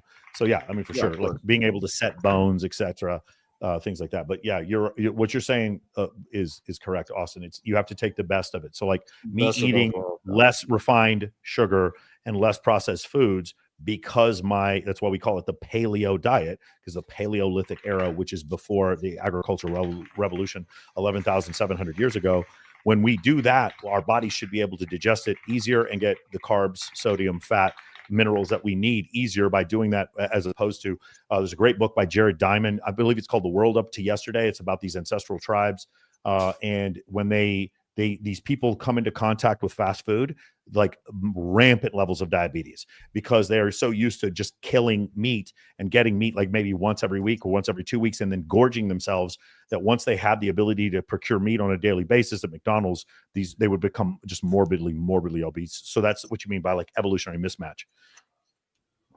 I just ChatGPT'd this, so I don't know how real this is, okay? But it said the infant mortality rate is true, but they said if someone survived childhood, they had a decent chance of living into their 50s or 60s. The idea that cavemen lived to 72 is likely a misinterpretation of isolated cases where a few individuals live longer than average. I don't know. It's just ChatGPT. I don't know. I don't know where else it's taken from. Yeah, I mean, if you didn't break your leg or catch a disease, that the human body just tends to make it into the 70s. If those things happened back then, now today you have a likelihood of surviving those things, but the mortality and fewer parasites. Well, in like the Middle Ages, people lived until what, like the average lifespan was like 40 or something. Yeah, but again, you had massive problems with plague and did you guys see that stat that came out yesterday? 400,000 was it? 300 or 400,000, 300 or 400 million Indians shit out in the open every day. Have you guys seen this? There's a TEDx talk about what? It's 2025. Have you guys seen this? So yeah, India has done this incredible, like made this massive push to try to build as many toilets as possible. But it's more real speed dating shit. events. We're talking about pooping in public. Yeah, I'm gonna find it for you. I've seen. I'm actually gonna react to it on my show next week. This is a question I get asked from time to time in the comments. So here's the thing: the speed dating events are just boring as fuck for me. It's just because here's what it is. It's the same 2 or 3 set of mistakes every single time. It's just the same thing over and over and over again. And so I've gone to a point where I just kind of don't enjoy doing them. And then I would still keep doing them if I felt like they benefited my channel, but they don't. I get like no subscribers from doing these. So like this shit is like kind of fun, just like shooting the shit with the guys. But the speed dating events is just me giving the same piece of feedback over and over again. If there's enough demand, I'll probably do one again at some point in the near future. But yeah, it just became really, really boring for me, which is why I haven't really done them. Why don't you do a live stream speed dating where you take your phone out and you get your subscribers to walk with you and then you open people on the street? I've done speed dating in real life where I got like a female friend of mine. We set up a table. Oh, for real? Yeah, it was interesting. That's a cool idea. I like it. Do you see what I just shared with you? 1/3 of the world's population will remain without access to improved sanitation in 2015, according to reports. This is back in 2013 when they did this, but there's a new study now. It comes out, and this woman just did a TED talk, and it's like 400 million. It's like the majority of open defecation on planet Earth is in India, and the majority of Indians do open defecation. It was just crazy numbers that I was reading from that. So yes, let's not shit outside. It's not good for other people. Someone said you can make B12 supplements for fermenting certain bacteria cultures. Yeah, that's what ChatGPT told me again. Yeah. Does ChatGPT give you sources? Is there a way to ask for that? I didn't even No, use Perplexity for I sources. hate just listening to it. Okay. Use Perplexity for man, sources. I don't want to cheat. I'm not that type of guy, man. I don't know. Just use the free Perplexity. The questions discussed should not be getting women or self-improvement, but how to destroy feminism, the U.S. government, and Zog. What is Zog?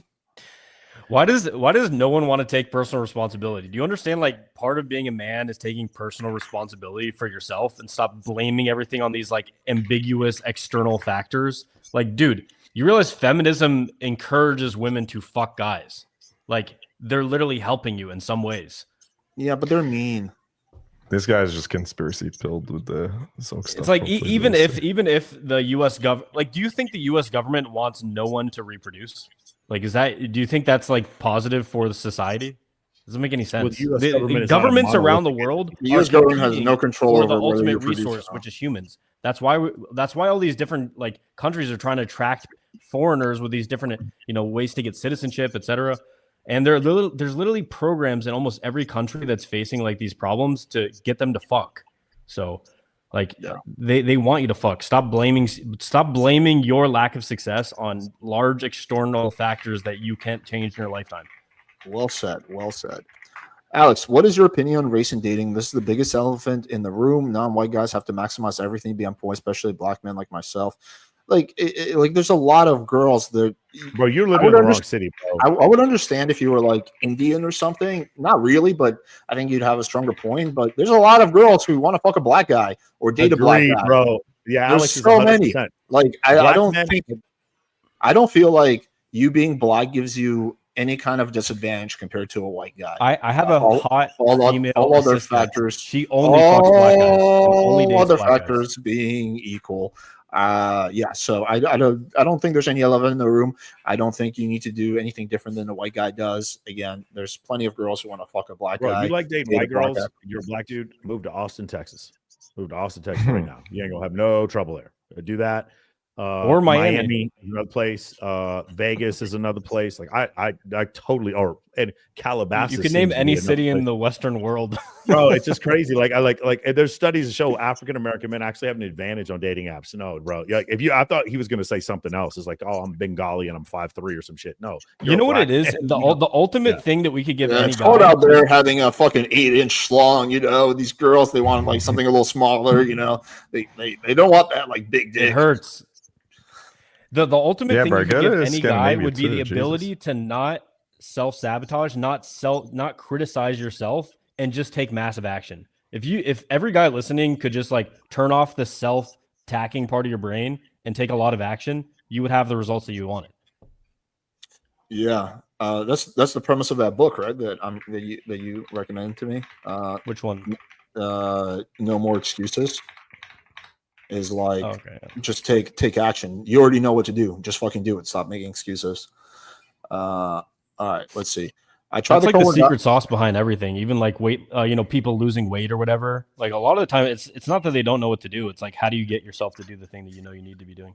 I mean, I don't know. I think there's more to it than that, but I think that's a big part of it for sure. I tried the carnivore diet just to see if I can lose weight with it. I melted like an ice cream within a month. Last half, yeah, carnivore diet is great for losing weight. I did the carnivore diet for about 7-8 months. It doesn't work well for everyone. I was one of those people. The issue is that my glucose skyrocketed and I became pre-diabetic for a period of time. So my doctor was really concerned about that. Like my glucose levels were like 130, 140, which is bordering on like not even pre-diabetic, just straight up diabetic. And so when I went back to the paleo diet, my numbers dropped to like 80, 75, where they're supposed to be. So, and the way my doctor explained it is that when you're eating a lot of protein, sometimes your body can't process it. So it turns it into sugars. So for me, long-term, carnivore diet was not a good idea, but I do know it's really good for losing weight. Chads are their own race. I've seen it. I lose to them all the time. Chads are so hard to deal with. You guys played the coding ass. I got this. Which makes. What else do you guys want to talk about besides the chat? I don't know. I'm down for whatever. Somebody had a question. Someone said there was a Tate conversation. Does anyone want to give me like the 10-second rundown? Not this shit again. No, okay, never mind. No, move on. Michael's gonna go off, bro. Yeah, like, and he's gonna make it feel like it's your fault. Okay, sorry, I missed it. All right, move on. I mean, we could. I don't mind. I don't mind talking about it, but this man wants to draw. I feel like we kind of reached the pinnacle. Like I think if we talk about it for another hour, like no progress will be made. Okay, no, all good. Michael will just continue straw manning me, and I'm just going to. Wow, what did I miss? Jesus, you can watch it back. No, look, I do understand. Just I'll quickly say this: like, if my friends were under attack and it seems like they're your friends, like I would probably feel defensive too. So I get that. Yeah, I mean, but I felt this way before I ever knew them. I'll be honest with you. Okay. How many grams of protein do you eat a day, Alex? Probably 150 grams or so, maybe 170. I eat a lot of steak. Here's a pro tip for everyone, including people on this panel. Order steak online. There's this website called grasslandbeef.com, and their steak is just a lot better than anything I can find in like Whole Foods or whatever. And it's also slightly cheaper, especially when you order in bulk. So I'll just order 15, 20 pounds of like fucking skirt steak at a time. And it's delicious. It's like the best skirt steak I've ever had. So, yeah, pro tip. Bumble CEO spoke about how AI will copy your personality and talk on your behalf to find you a partner. Thoughts? Yeah, find one for me. Imagine your phone just binging and AI is just chatting to each other for like a week. Like 500 girls. Yeah, that'd be pretty. Dude, we're going to live through a very interesting life seeing all this crazy tech. Mm-hmm. Yeah. It gets to a point, I think, where it's tough because someone's going to create some AI to get a bunch of matches to, have conversation. And then the girls are going to create AI, and then it's going to be like, fuck, all right, let's go back to square one. And then you're going to have an app where it's like, okay, no AI on this. And then someone's probably going to hack that. And yeah, I don't know, man. It's just going to be tough. The whole catfishing thing's going to really elevate. It's no longer going to be, oh, is this girl just a little bit fat? It's going to be, hang on, is this AI photos? Is this AI personality? Is this a whole thing? Like, so here's where I think that's going. I think some apps already are doing this, but think it's going to be that everyone's going to be required to send a selfie video using the camera function inside the app to show that you look like your photos. I think that's going to become required within next year. It's just the only logical move for dating apps. Yep. Dude, I have guys in my group chat who are doing AI photos in different places, and like they're blowing up their online dating. Yeah, I know. Results. Yeah. Most of the services I've seen suck, but this one guy that does it, who's in my group, is really fucking good. He reached out to me and I was like super dismissive, and I was like, okay, fine, why don't you AI me? And then he did, and I showed to my girlfriend. She's like, wait, that's not real. And I'm like, all right, this is legit. Yeah, at first when guys were doing it, I was like, dude, this is so obviously AI. This was only like a year ago. I was like, dude, this is horrible. Yeah. Like, no, you can't use it. And now to the point where I'm giving like critique and the guy's like, oh yeah, this is AI, so I can change it. And I'm like, what? I'm like, what the fuck? Like, insane. So yeah, I don't think we're too far away from like almost everyone using it. Yeah, it's pretty nuts. What was the question? Hold on, there was a question from me back there. Yeah, it was Mike. What would you say? Okay, here we go. Okay, so the best place to mingle with girls are where there's more girls than guys. So the answer to your question is, if you're on the dance floor at a nightclub, no, it's not a good place to mingle with girls. I have kind of an opposite viewpoint than a lot of other people. I like nightclubs because they're loud, and because they're loud, I'm the only guy they can hear, because I choose internally to be louder than the nightclub, and the girl like can hear me, but she can't hear other guys, which is a massive advantage for me. So I like mingling with girls in a nightclub, but house parties are incredible. Like we had a house party. A real estate developer just had this humongous fucking $15 million mansion. We had a huge party there with like 300 girls, and like there were so many more girls than guys. That obviously is better. You get to sit out by the fire. There's an open bar. So yeah, anything like that, house parties are going to be better. But the true answer is, the best mingling with girls I've ever done was the Playboy Mansion back in 2015.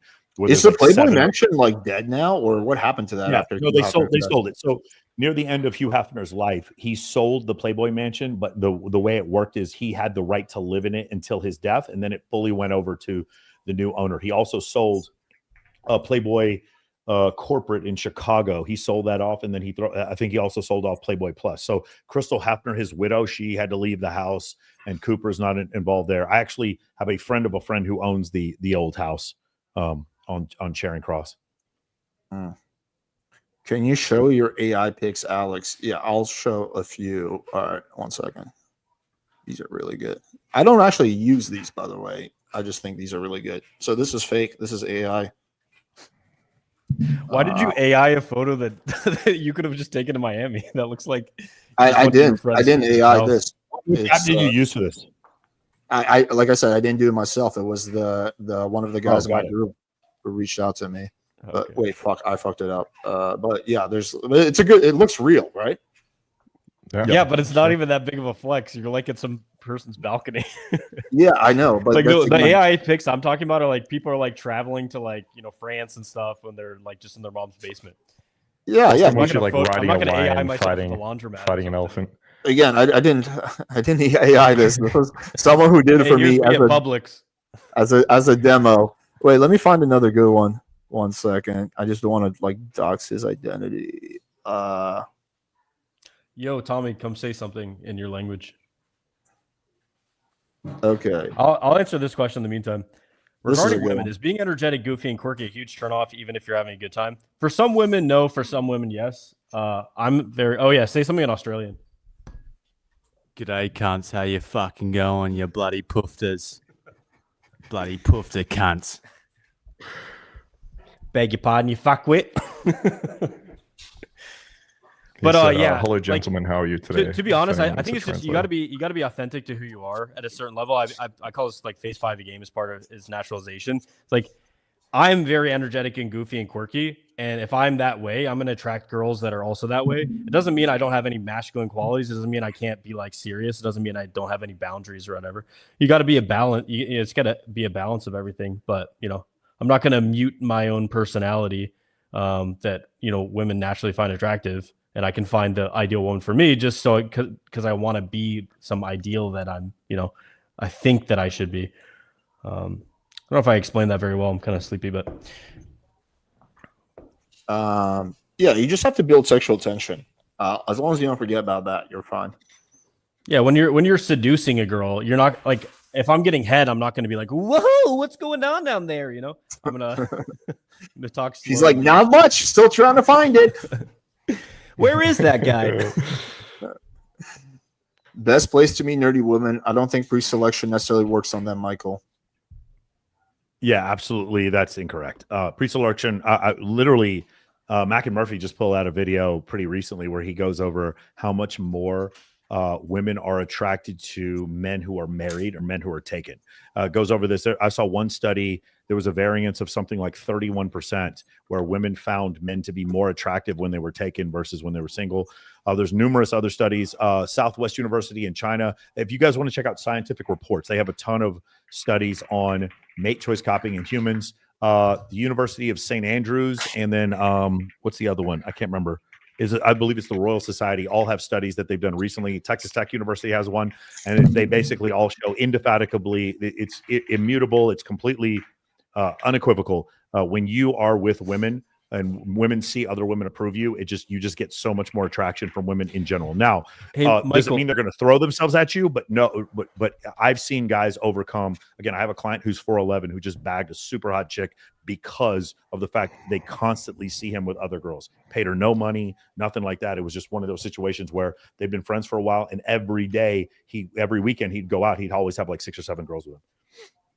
I was going to ask you, can I just Michael, comment on the nerdy comment real quick? Sorry, because I agree with this. Like, you're always going to get attraction from pre-selection. I think what this guy might be alluding to is more the concern, objection, or attainability that might happen. Because if you are a nerdy girl that, I guess, doesn't get that much attention, and then you see, for example, someone like Michael, and all these stories are full of like super hot girls, that girl is not necessarily going to be like very receptive to you, because she probably doesn't think she's good enough. Like, she probably thinks like, I don't have a chance with this guy. The same way that you might go up to a girl, she doesn't give you much, and you're like, oh, fuck this girl, actually, how annoying, what a bitch.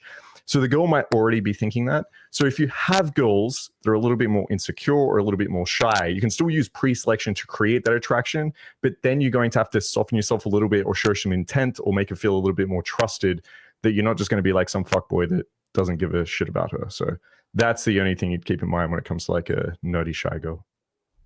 Yo, I just had this random thought. Do you feel like, because now dating is more complicated, you have to spend a little bit more time in dating and more like energy is expended in building yourself up, self-development and dating?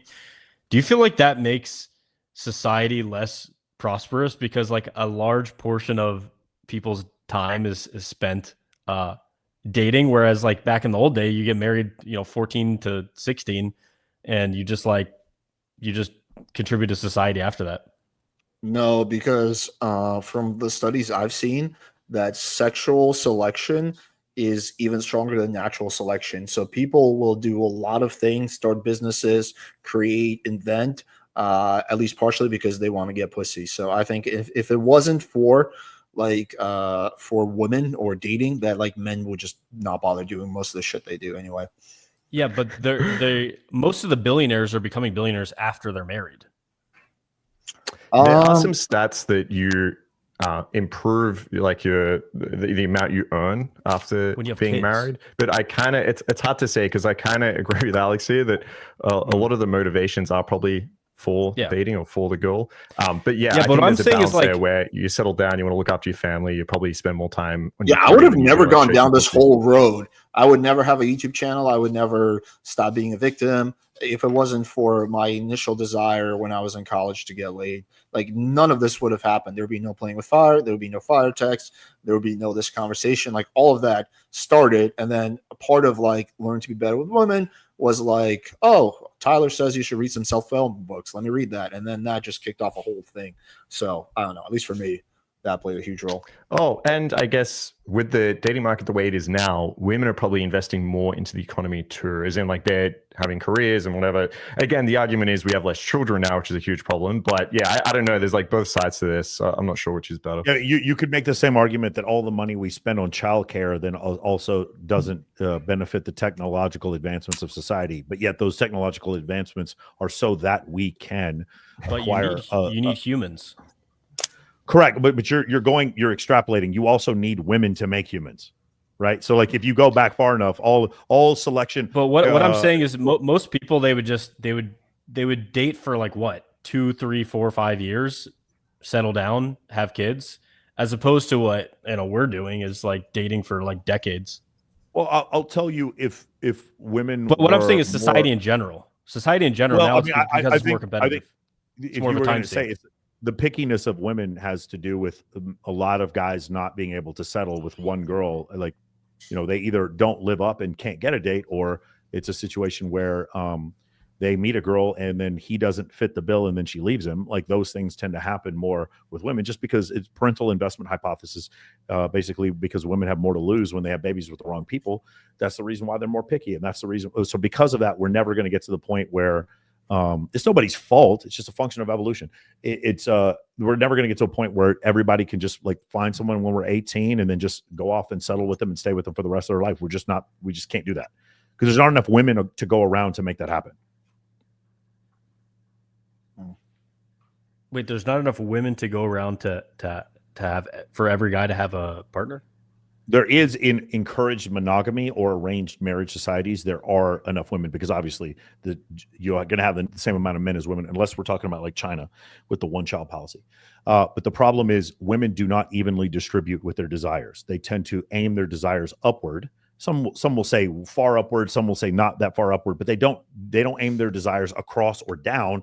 And so because that, there's a group of men across and down from the mid-tier women that cannot find a partner. So that because of that, there are not enough women. Now, that would change if there were 3 times as many women as men on the planet. Hypergamy would, I'm not saying it wouldn't exist, but it wouldn't be anything any one of us would notice, because we'd all be dating. I have another question. Yeah. So, like, remember, like prehistoric societies, like a quarter of all men died at the hands of another man. Is there something about war?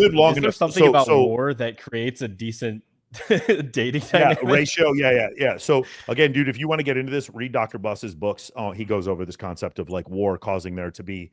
So when they were to ask these ancestral tribes, they were like, "Why did you go to war?" They all looked at him and said, "Well, we go to war for a wife." And then they asked the whoever, the ethnographer or the archaeologist or the anthropologist, they say, "Hey, so why is it that you guys go to war?" And it's like, "Well, we go to war for our country." And these Aboriginal men and these men from the Yamamamo men were like laughing. They're like, "What the fuck do you mean you go to war for your country? We go to war to get a wife," because that's correct. What'll happen is in war, men will die, and the ratio will then. Because you have access. If you have 100 men and 100 women and they're evenly distributed as far as attractiveness is concerned, you're going to have excess men, because throughout history, we've seen 40% of men and 80% of women have reproduced. So there's a 60% of men that either die a virgin or just never have children. And those men have to take chances, or what society will do is put those men into war or have different things where they have to take chances. Now you come back from war, you have all these accolades. Now you have a high chance of getting a wife because you're one of the men that's left. So exactly what you said. Yes, it's a surplus of men. When you think about like, war. And also like what's it called, like the migrant crisis and stuff like that. Like most of the migrants are men. So it's like if you think about like Europe or the U.S. as like a party, it's like a ton of dudes are coming through the door, and then there's no war, and it's like it creates a bad ratio in general. This is just like random thought. Yeah. Oh yeah. For immigration, I would totally be in favor of having like a big titty Latina visa, where like hot big titty Latinas just get instantly come in the country. I'm not even kidding. Like that's what I would do if I was fucking in power. I mean, it literally would make society better. I would expect you're going to see. With this administration, I would say there's like all Scandinavian countries have unlimited access. Australia, Canada, they have unlimited access. Yeah, but what the fucking come on, dude. We want the big tits. That's like fucking. Dude, who's going to be the talent czar? We got to have a talent czar to judge the talent. Priority visas for priority women. Yeah, and then you have like imagine how crazy it was. It's like we want to have more children, so we just let only women come into the country. Could you imagine that? How crazy? Dude, that would actually make sense. That would make sense. If America's the best country in the planet, it should also have the best ratio on the planet. Like you can't call something the best. We found a topic that we all agree on. You can't have something called the best club in Miami, and then the ratio sucks. Like you just can't have that. Agreed. I mean, yeah. If you want to make the United States a nightclub and just say the bouncers can let all the women in, I can't find an argument against it other than it's inhumane for these other countries. Nicaragua with no women, like that would be. Why would it be inhumane? It gives them motivation to improve their country. No, they could forbid people from coming in on their side. I don't know. They could do shit. Hey, if they want to keep the women, they better make their laws better. Yeah, they better make their country better. Yeah. It's not my fault you chose to be a communist. Could you imagine? So I've gotten comfortable. We like. It's not my fault that Alejandra decided to come to Miami. we only let hyper intelligent, like PhDs and attractive women into the country. Could you imagine if we did that for like 50 years with this country? Because the PhDs, they're too busy like researching to fuck the girls anyway. So it's like, oh my god, yeah, yes, yeah. Only let in the nerdy there's a girl coming to incel visit. guys. There's a girl coming to visit me from Latvia tomorrow, and she's so fucking beautiful that I'm just like, I want to go to the DHS and just be like, do you see her? Like, what are we doing? Like, give her a fucking visa right now, bro. She's yeah, but the problem with that obviously is we screen them. It'll be a very quick screen, just 1 minute. Like, are you a terrorist? yeah, and you pat them down a little bit, make sure they're not carrying any weapons of mass destruction. Yeah, like look, don't show it. But should that girl? I put it in the private chat. Should that girl have to wait for a visa? Seriously, bro. Like, what is wrong with our country? This girl can't work in the States. No, bro. Come on, insane.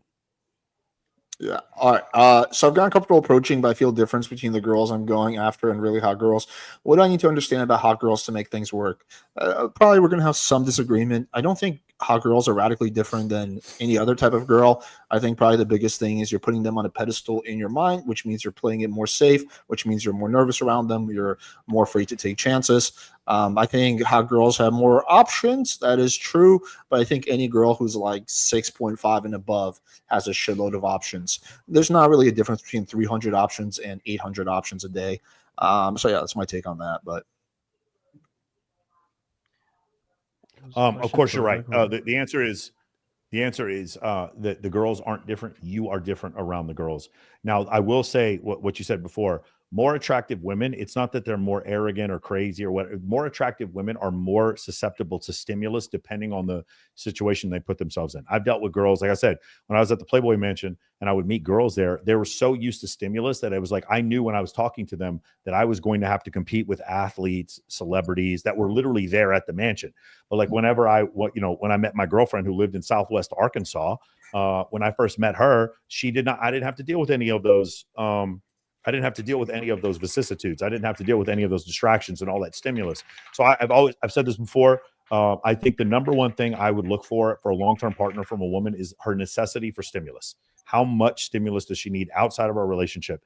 And I've met beautiful women who need a lot of stimulus, and I've met beautiful women who don't. I've met ugly women who need a ton of stimulus because they're not beautiful. That would be the number one thing I would look at. That's the only thing that I see that is different. And I do have a different strategy when a woman requires a fucking ton of stimulus. But for the most part, the problem isn't the girl. The problem is you. The girl is not different because she's hot. You are different because she's hot. And until you film yourself, that's why I recommend everybody go try man on the street videos, film them. You don't even have to fucking post them.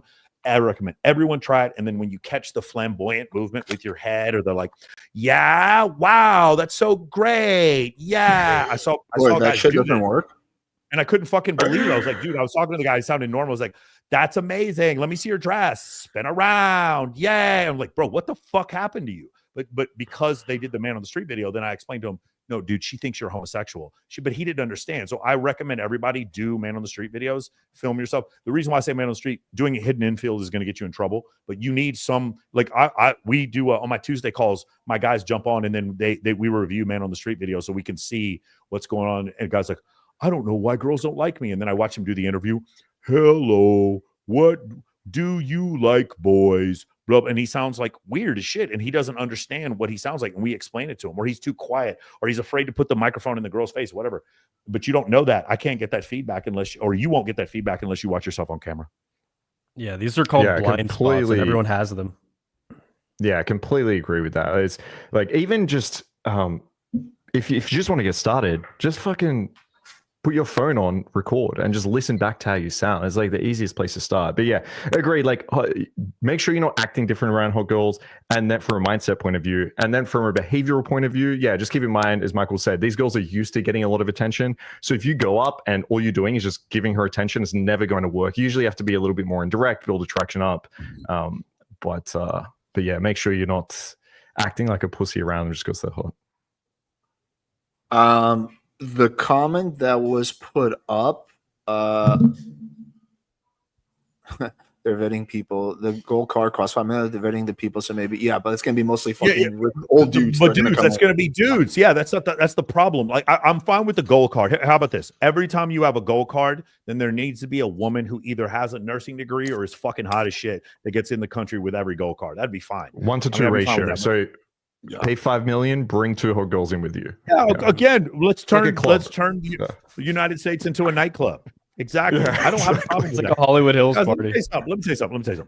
I go to places where there's way more girls than guys. I don't care what it is. I don't care if it's a 10X conference. I don't give a shit I don't care if it's a Playboy Mansion, a Maxim party. I don't care if it's on stage at Access. I like to go to places where there's more women than men. And the world is just more fun. It's better. You have more cool conversations with your guy friends. Everything is chill. Nobody fights. Everyone is chill. You end up leaving with some stunning woman. Women compete for your attention. The world is just better the more you can get into places with a better ratio, period. So I live in the city with the best ratio probably in the world. That's why I stay here. Touche. Marcus, Australia seems to have very attractive women. Oh, sorry, my bad. I clicked on the comment as you were reading it. Do you want to just go back to it? I just don't see where it was. So I think it was something like, why do I like Eastern European girls if there's so many fucking hotties in Australia? The reason is there's not that many hotties in Australia. I mean, we have some very attractive women from Australia, but our obesity rate is like creeping up to America right now. So, and we have a lot of like immigrants in the city. There's a lot of like Asian immigrants and stuff here. So yes, there's certain areas of Australia that have incredibly hot women, but it's just not like our country is like sort of Eastern Europe where everyone seems to be fit, look after themselves, they're very feminine. There is a big difference there. Yo, are you going to Russia after they open it up? Me? I would go to Russia after they open it for those. Yeah. All right, boys trip. Yo, let's do a game panel boys trip. Russia. I would pick Latvia or Ukraine or Poland or someplace. All the girls left Ukraine. All the girls are still in Russia, and 10% of the guys. Whatever. I'm just saying. I was so against this shit. I was like, no, bro, make it work in America or you're a bitch. And then I started seeing an Eastern European girl, and I'm like, I just want to say, please forgive me. I was wrong. These women are fucking incredible. They are so fine. I come home, my apartment is clean, and we just started dating, bro. I'm like, what in the shit is going on, bro? They don't ask for nothing. Wherever I want to go, whatever I do, they're totally down for it. Everywhere we go, dudes are just staring at them. Like look, you guys see the clip that what I just sent you in the private chat. That girl right there. Every time we go somewhere, dudes are just fucking staring at her, and it's just like she's so fucking respectful. Doesn't like the whole time will not let go of my hand, and I'm like, I didn't know it was like this, dog. I didn't know it was like this. So I get it. I get it. The problem with Russia is like language barrier. Austin is so corny. Wait, let me address that. No wonder he only pulls BBWs. No, I wanted to address that comment for actually a minute because I think this is just kind of puzzles me why I see a lot of this type of mindset in the pickup community, and especially the red pill community, which is that like sex inherently is not a win for a woman. Sex absolutely can be a win-win proposition. It is not a zero-sum game. If you fuck a girl well, it's definitely a win for her. In fact, I would argue that if you fuck a girl well, it's a bigger win for her than it is for you, because she's going to come 4 or 5 times and you're going to come once.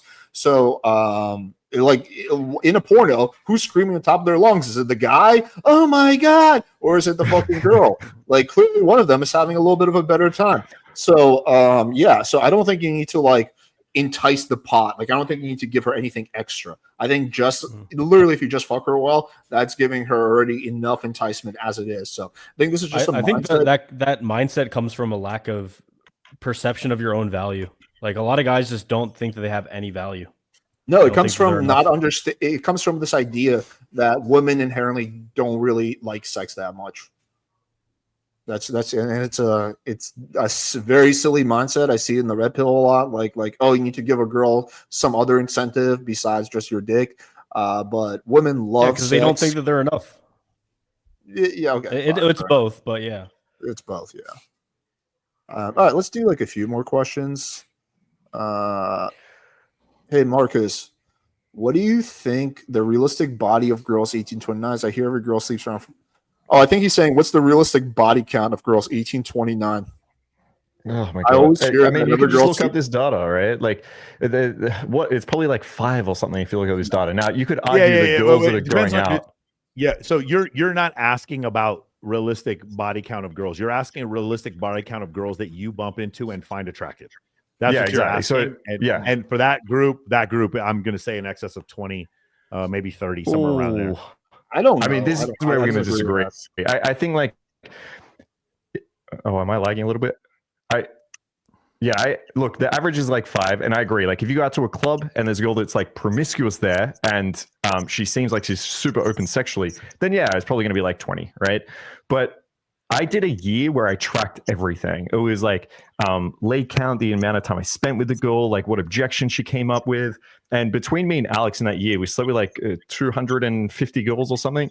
And the leg count often wasn't crazy, and like, of course, the girls could lie, but the way I usually frame it is, hey, look, I'm not going to judge you if it's low. I do prefer experienced girls, but like, how many guys have you been with? So like, if anything, I'm trying to bias them to give me a high number.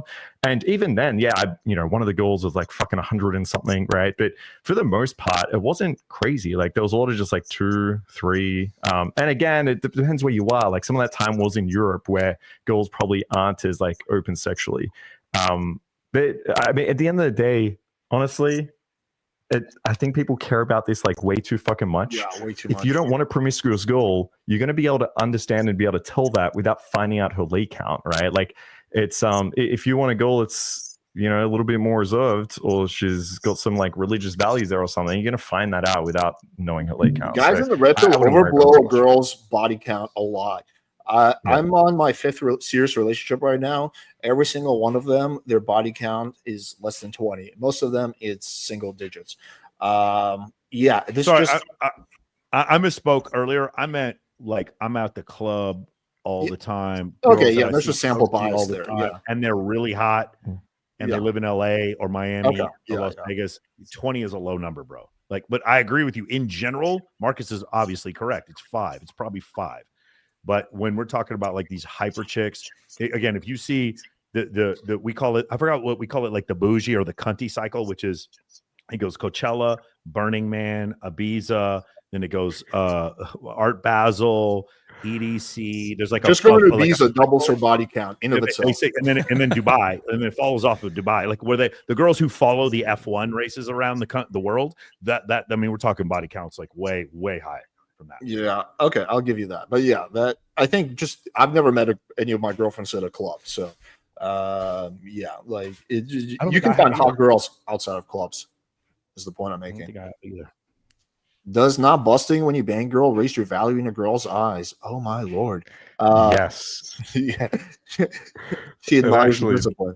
No, it actually hurts your chances, because then she thinks, oh my god, is there something wrong with me? Does he not find me attractive? I've had actual mini arguments with girls the nights that I couldn't come, and then they were like, what the fuck? Is it something I did? And they just won't take no, it has nothing to do with you as an answer. So no. I've seen this work. I've seen it work. Yeah, I use this. I did this for a year where I did like tantric semen retention. And dude, I agree. Like, if you just say, I wasn't able to come, but it's not your fault. But if you tell the girl, like, listen, I'm into tantra, like, this is what I do, blah, blah. And then you talk about why you're doing it, right? Puts the focus in the present moment. I can focus on the goal. I can last as long as I want. She sees you as like an authority here. But then afterwards, what you say is, look, I've been doing this for like 3 months. I mean, there's one girl that kind of made me come earlier. But other than that, like, I've been good. They hear that. I swear to God, bro, it's a challenge. This one girl, she's better than you. Girl, and you're like, yeah. And I mean, but like, we had a lot of chemistry. She was really hot, so like, it just happened, right? For this period of time, holy fuck, the girls would go crazy. Like, they'd be rapey, like how much they're trying to make you come. And then you say like, oh, maybe next time. Like, yeah, maybe next time I see you is where I'll like stop this. Like, dude, it's insane. But yeah, then I just got fucking. Then I just wanted to come after that period. But yeah, dude, I don't know why you would torture yourself like that. Damn. Yeah, I mean, to be fair, like, it does. I feel like there are some benefits. I can't do it for an extended period of time, but I'll do it for like a couple of weeks. And dude, imagine that in a normie article about how to see a girl again. It's like step 1. Exactly. Yeah. I feel like I've gotten some of my like best ideas right after coming. Really, I It's feel a like dumb I moment. literally All right. just lay down and she I needs feel to like leave. I'm Like in that's outer one of the space. ideas you I have. get like this, just like massive, like I had an idea that this bitch needs to go. Is just that what flush you're of like Shut the everything fuck on my up. mind, and I'm like really clear headed for a few minutes. Oh, my God. Dude, I Yeah, feel like that a makes sense. lame cow in the middle of a road just got hit by a car. I'm just laying down. Some of that, yeah. Yeah, and I feel like the older I get, man, like I used to be able to like go multiple rounds. Now if I can't, I'm done. See me in like fucking 2 days. You know what I mean? Whereas if I do retention, then it doesn't affect you at all. Obviously.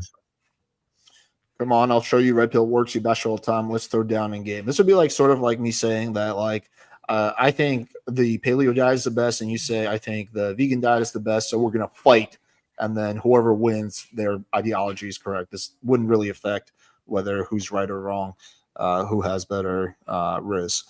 But anyway, Mike, here's I think it's a respectful question, which is why I pulled it up because it's just devil's advocate. Yeah. You always invite women to different events in order to spend time with them. Why don't you think you're enough to just invite women to a one-on-one date? I think I know what you're going to say, but I'll let you put in your Yeah, own no, words. I have one-on-one dates all the time. My goal, the majority of people I talk to, it's really funny. I have a friend of mine named Ryan Pineda. Ryan Pineda lives here in Vegas.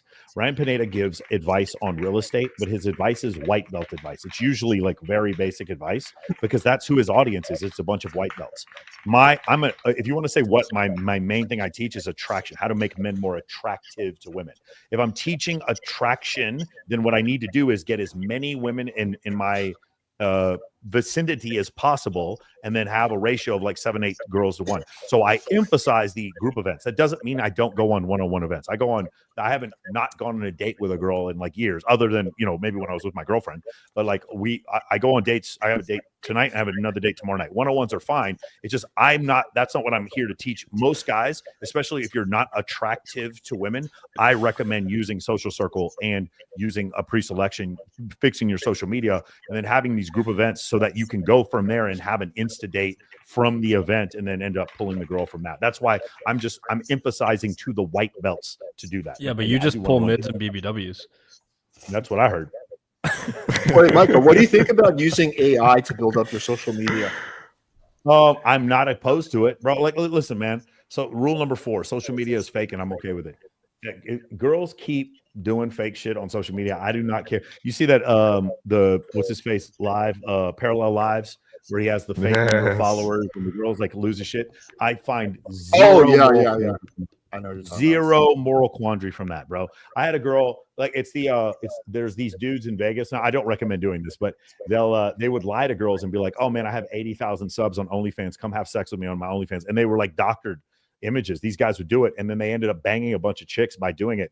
I had this one girl come complaining to me about it, and I was like, why are you complaining to me? You shouldn't be fucking dudes because of how many followers they have. Like, that's on you. That's not on me. So again, if that's the game we're playing, I have no problem if a dude uses face app, if a dude uses AI to make himself look better. I have no problem with that shit. Do whatever it is that you want to do, because it's like there's no moral reason to not do it when women aren't doing it. So I don't have a problem with you doing it either. So if everyone's killing people, it'd be okay for you to kill someone. I like the idea of like faking the OnlyFans. It's a little evil, but I love it. I know 4 dudes who did it here. They faked like they had a huge OnlyFans following, and then one of them actually pulled it off. Like he lied for so long and banged so many chicks that he actually did gain a following from doing it. I had girls crying to me like, oh, I fucked so and so, and I didn't get paid any money, and I'm like, why the fuck are you telling me this shit? Like, you shouldn't be fucking dudes. Like, you made the decision. A few questions on this, just for hypothetical reasons. Not me. It's just my avatar asking. How would they first approach the OnlyFans girls? These guys who are not really. I've asked this question a million times. Are you interested in collab? Would you like to make content? Not super on Instagram, on OnlyFans? You just say, would you like to collab? If you're a male influencer who does this and you say, would you like to collab? She knows what it means. And then and these girls all tend to be like massively inked up. Like the differentiation for me is tattoo on the front of the body. Tattoos on your arms, tattoos on your leg. Why do girls get tattoos when it makes them look so masculine and disgusting? These guys are DMing the girls on Instagram. You said right on Instagram. They're sending Instagram usually, yeah. Okay. They might message them on OF too. But yeah, I've asked this question before because I had Amber MG on. I had a bunch of different girls on. One of the first things I asked is like, how do you pick which guys that you film with? And then they're always like vague about it, or it's their boyfriend, or they'll be in there's a AVN, a porn group chat that a bunch of the girls are in here in Vegas, and they'll film with these dudes or whatever. And they would explain it to me, but like there were a bunch of guys who were fronting like they were so they would basically, you could take your what's the thing called? Your insights on OnlyFans. Again, guys, I don't know how to use this, but they would take, that girl who showed that she made $50 million on OnlyFans, whatever that page is, they would take it and just fake the numbers and then show it to girls and then send a video of them fucking like one. So let's just say it worked the first time and they got some girl who was a dime piece to have sex with them. Then they show the video of them having sex with the dime piece, show that I made 80 grand this month, blah, blah, blah, whatever. And the girl's like, okay, fuck it. And then they end up having, and the guy does it over and over and over again. Michael, can you get screenshots of one of these conversations of like a guy who was able to successfully pull Probably this not. These guys don't like me very much. They're not big. And I don't think you can. I don't think you can do this anymore. I know that at least in Australia, I'm not sure if it's different with OnlyFans in America, but they've changed it now that you can't have anyone in your videos unless they're tagged through OnlyFans itself. Yeah. So you'll be able to like see their account and know. And maybe that's part of the reason they've done it as well. So yeah, right, but you won't see their insights externally. You won't see their insights external. What you will see is how many likes they get on each post. But exactly, you'll see how much activity. Yeah. All I'm saying is I've seen it work so many times. Dude, I know a guy here. I love the dude, but he bought millions of followers and he gets everyone on his podcast. His podcast gets like 400 views an episode, and everybody still comes on his podcast and like, but whatever, charge it to the game. I haven't had Gary Vaynerchuk on my show. I haven't had Grant Cardone on my show. People like that fall for that. To me, it's so obvious when people buy their. They do, like they still do it. It's crazy. I mean, I just can't. I couldn't understand. I'm like, okay, you'd rather go on his show than mine, I guess. Like, but people still fall for it. 100%. Did he buy YouTube subscribers or what's up? Was it YouTube subscribers he bought or Instagram or which subscribers? He bought both. He made a fucking ridiculous amount of money in crypto and then just used that money to build people. It's not even expensive to buy. How do people not like figure that out? Because I have people like reach out to me. So it's so funny. I talked to people afterwards and they're like, "Yeah, I realized it was fake, but everyone's been on there." At this point, everyone's been on his show. I can send it to you guys. And when I say everyone, I mean fucking everyone has been on this dude's show, and he's still getting like 200-300 views. Okay. Yeah, I'm curious. Again, I'm not going to call him out publicly because I really like the guy, and I've been on his show twice. But that's because I don't say no to anyone. You know who? There was one person that was able to get me to go on their podcast, even though they buy subscribers, because I just didn't check because they were a fucking rabbi. I met them at like a debate event, and he was like a legit fucking rabbi. He was like, "Yeah, let's do a debate." I was like, "All right, bro." And then I look, he has 110,000 subscribers. I'm like, "All right, yeah." And then I go on, we do a debate, and then it gets like 25 views, and then I look and like, that's the thing that got the most views on his channel ever, and I'm like, holy fucking shit, this rabbi just fucking swindled me. He swindled me, the fucking rabbi. Dude, those Jews, right? Yeah, I've had the opposite happen to me twice. One time. All right, Michael, let me pull this guy up so we can show everyone. No, do not show him. This guy invited me too. I love the guy. He's a super cool guy. Yeah, this was the guy I was thinking of. Yeah, this is exactly. Everyone 11.6. Oh, sorry. Fuck. I love the dude, and he has, and whenever I do his show, he takes good care of everyone. Like he has a lot of money behind his shit, but it's like, what the fuck? You never invited me. And he gets some really wacky people on, bro. Like I've seen some clips, and dude, one guy Alex was talking personally. Dude, yeah. One guy was talking about putting fruit it's kind of giddy. He didn't invite me. It was some weird shit. He's fucking inviting everyone else. I have to fucking deal with it. Alex, are you still butthurt that Michael and I went on the tier list for that guy? Yeah, I've never heard of that dude until you shared with me. But yeah, Alex, would you rather be shit talked than ignored if someone put you in a video? I don't really need attention at all. Like I don't really thrive from that per se. I don't mind when people shit talk me. I just don't like when people make up lies about me. So you can shit talk me all you want, but if you make up lies about me, then I'm like not a fan of that. But obviously people do it all the time, and I just ignored. It's just par for the course. If you wanna grow anything to a big level, you're gonna have people talking shit. Yeah. If you don't have haters, you are not popping. The one that used to bother me all the time is when dudes were like, "Oh, but you paid these girls," especially on Twitter. And I was like, "Well, I'll put up $500,000 right now if you can find a single girl I've ever paid to come to my event, to hang out with me, to do whatever. Just ask them. They're all tagged." And I realized after a while, I was like, no matter how many times I said it, the fact that I have girls that look like that hang out with me and I don't pay them, it really fucks their narrative so badly that they like the only thing they can do is attack me. That's the only thing they could do. So, and then they wait till you tell them that you can get paid for throwing parties. Yeah, exactly. Like I get paid. It's like they'll show a picture of me in a bikini competition, whatever. They're like, "You paid those girls." I'm like, "No, I got paid $20,000 to throw this event," and then I end up dating, this girl from it. So, that's the thing. They want to oversimplify it or whatever, and they just don't, because the way it works is usually guys are like, either no, the shit doesn't work, or you pay the girls. Or if it's real, then it's something weird or immoral or something. They can't just admit that it works. They have a real hard time with that. Probably the one that annoys me the most. I mean, like, at the end of the day, I don't give a shit that much either way. There's probably two that annoy me the most. Number one is lies about my girlfriend. Like, oh, she's a fucking Colombian escort who's with Alex for like the fucking visa when she's like a U.S. citizen. I even showed her live stream once on a live just to disprove that. And the second is people who pretend like they tried my app. Like I tried Firetext, it doesn't work. And then I call them out and it turns out they've never even installed it. So people who just like make up shit about trying my stuff that they've never actually tried or even know how to download. Those are probably the two just stupid ones. So Alex, if we want to get under your skin, we basically have to do that. Good. Nah, it doesn't really get under my skin that much. I'm just pretty numb to like all kinds of insults. Alex, would you do feel in Russia with hot Russian girls? Probably not. I think it would be risky. I think Russia is always looking for Americans to arrest. I don't have a Russian citizenship. I just have a straight U.S. citizenship. I think they're always looking for U.S. citizens so they can trade them later for their own kind. You saw that with Brittany Griner, I believe her name was. I mean, she just had a fraction of a fraction of a fraction of a fraction of a gram. Yeah, and she did 5 years in jail. Eventually, she was traded for like some fucking arms dealer. So Russia is is not above that. If I was a Russian citizen, as a dual citizen, maybe I feel more comfortable. But yeah, I wouldn't even go to Russia. Fuck that. Have any of you guys been to Estonia? No. Mm-mm. Nice. Apparently, it has the best English speaking in the Baltics, and it's right across from Finland.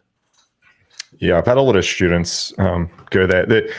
If you're just going by yourself and you're not looking for like huge volume, I say that it's probably not good to do a boot camp there. But if you're just going for yourself, then yeah, I've heard it's really good. Let's do one more question. Alex, any advice for Miami game? Guys, sweet job there, and I get a lot of matches, but then numbers compared to other places. Firetext works 50% of the time. When you say 50%, I just need some clarification. So Firetext, when you hit generate, generates 5 suggestions. So if half of those suggestions, like 2 or 3, every time you generate are good, then that's really, really good. Then like that's exactly what's supposed to be. You can always, if you're having a hard time, like you're not getting the answers you want, which is why we're like the only AI texting app that allows you to fuck with the back end, and you can change the creativity setting. You can give the AI instructions. I don't know any AI app that allows you to change the creativity. So there's things you can do there. In terms of Miami, it's really no different than any other major city like LA or whatever. There's a lot of, contrary to what you see on like Red Pill podcasts, most girls in Miami are normal people. They work normal jobs. They do their thing. They just happen to be hotter than the average girl. They just happen to have BBLs, all of them, and sugar daddies. No, but that's still a small percentage. There's zip code is Biscayne Bay on a yacht. Yeah, but yeah, just like if you walk, there's a lot of popping areas. Like go to Wynwood, go to Brickell, go to South Beach, go to Fort Lauderdale. You'll see a bunch of hot girls walking around. Talk to them. Some of them will be super receptive, and yeah, there you go. How can you have an apartment and throw parties? Okay. So like let's do the first one. How can you have an apartment and throw parties? You have cool neighbors or a corner unit to keep the noise down. I actually, when I throw parties, it doesn't have to be super loud. And mine are not that big. we play card games. Card games and drinking games don't require a lot of noise in order to do it. And maybe it's just because here at Panorama, my neighbor it actually works with me, so he doesn't have an issue with it. And I don't know who the neighbor is on the other side, but I have not had a huge issue with that. I just don't think the problem is the party's like, oh, okay, it's a party. Let's turn the music all the way up. And it's like, you don't need that. That doesn't really help. So I'm more of a fan of like having cool things to do and drink and see and having a cool balcony. I think parties like that are a little bit easier to do. They don't have to be super loud. What is your view, Michael? I can see right in front of me is what's it called? The Aria.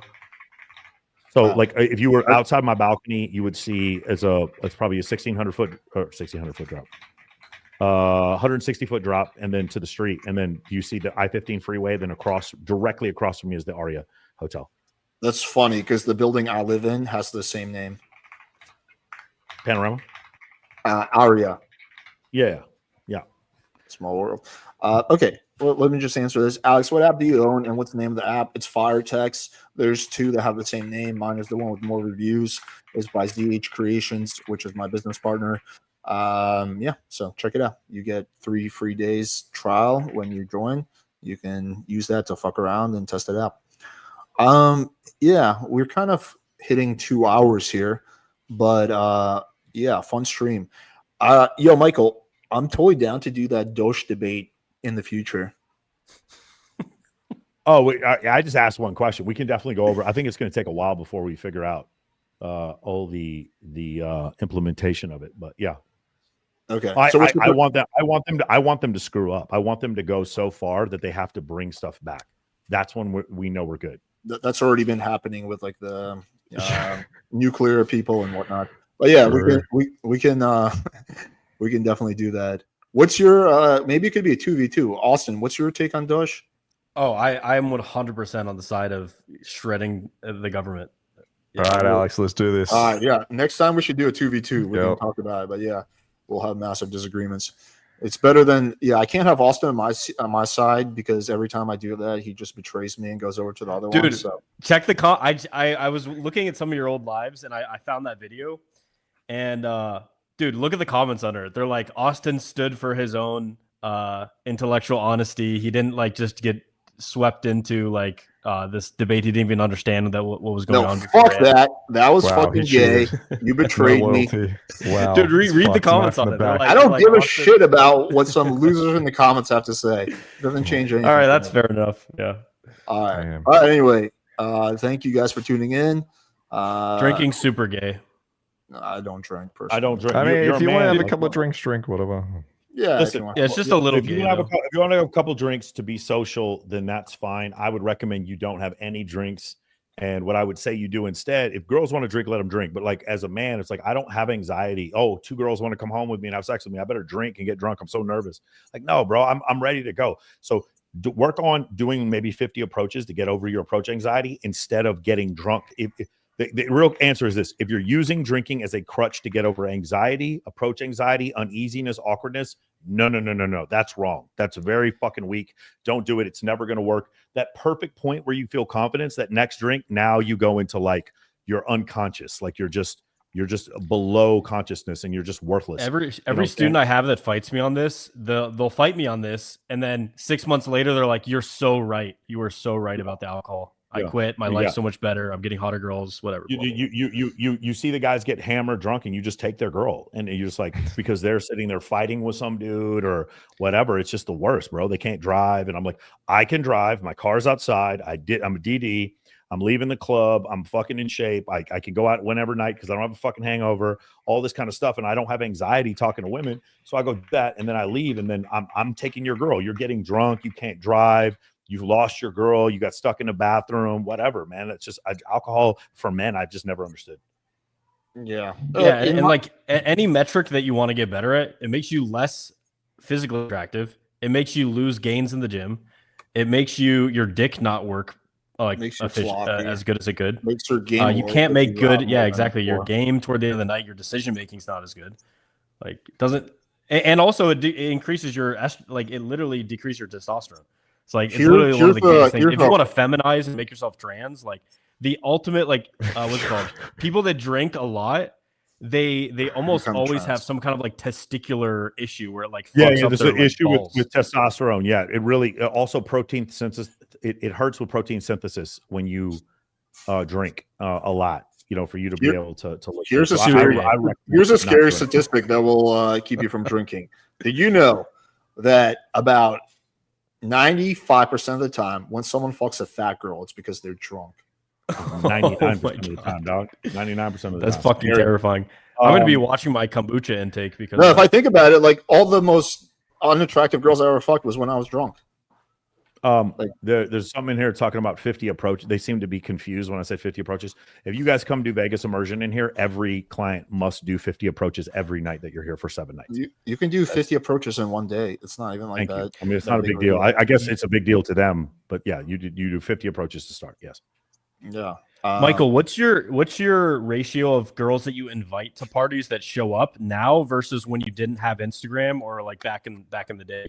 Like I would imagine that the more proof you have on your social media increases the show up rate, right? Yeah, so it's kind of the opposite. I didn't start doing these parties until I got invited to host Karma's parties. So Karma used to be in charge of the Maxim and Playboy parties, and I was when I was one of recruiting girls for them, and then when I started doing bikini competitions, I did those, which grew my social media.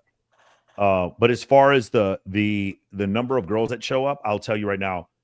Depending on the offer, depends on the proportion of women. So if it's Ignite Party, Maxim Hot 100, or the Playboy Mansion, it was like 80-85%, very few flakes.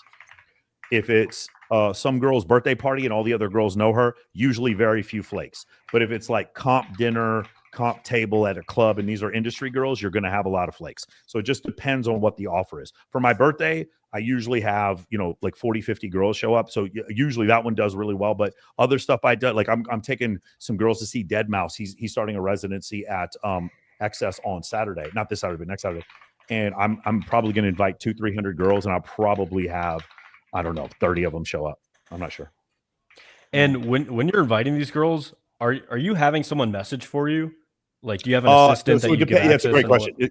It's a great question. If it's my bikini competition, I have to get a VA because that's 4,000 girls that got a message. If it's for my birthday, I'm only inviting just fucking really hot girls. I will say this. A couple of girls who weren't that hot snuck into my birthday last year. I was pretty pissed about it. Yeah, dude. And they tried to get into the front, into all the fucking pictures. I was like, get the fuck out of here. Get the fuck out. I like looking at the photos. I'm like, what the fuck? Get the fuck out of here. But I will say for my birthday, that is probably an 8-hour job by a VA. My VA lives in, I have one who lives in Romania and one who lives in Mosul, Iraq. And they're the ones who do the invites for me. I have 2-factor authentication. I've never had a security problem with it. But yeah, no, I do invite. So maybe once a quarter, I'm going to go through my entire list and have a big blowout party. So it's going to be Maxim, Hot 100 or Maxim Super Bowl or something like that, or Babes in Toyland or something like that. And I'll invite my entire list. The trick is not how many girls show up. Actually, Austen, the trick is how many open threads you can get. Wait, if you get a fucking ton of open threads, you'll show up on a girl's explore page, even if she doesn't follow you. It's crazy how it works. The trick is just to get as many open threads as possible. Here's a question that I'm kind of curious about. Have you had Leela, I think he's trying to say Leela Starr on your podcast? I know her, but I have not had Lena on my. So I actually was with Lena 3 weeks ago at ADM. Oh shit! Could you put me in touch? I would love to interview her. She's a judge. She was a judge. I put you with Ryan Ponwall. You know who he is? He runs a Pillow Talk podcast. No. Yeah, he's he runs that. So I was just saw her the other day. Cool. Awesome. Whoa. All right, guys. I got to skedaddle. Fun stream. We'll be back next week. Take it easy, everyone. Easy. Catch you. Hey, guys, those of you who had a question, I saw some of you had a question we didn't get to, just message me on IG or come on the MOA forum on school. Take care, guys. Or message me and my sales guys will message you guys back. Take care.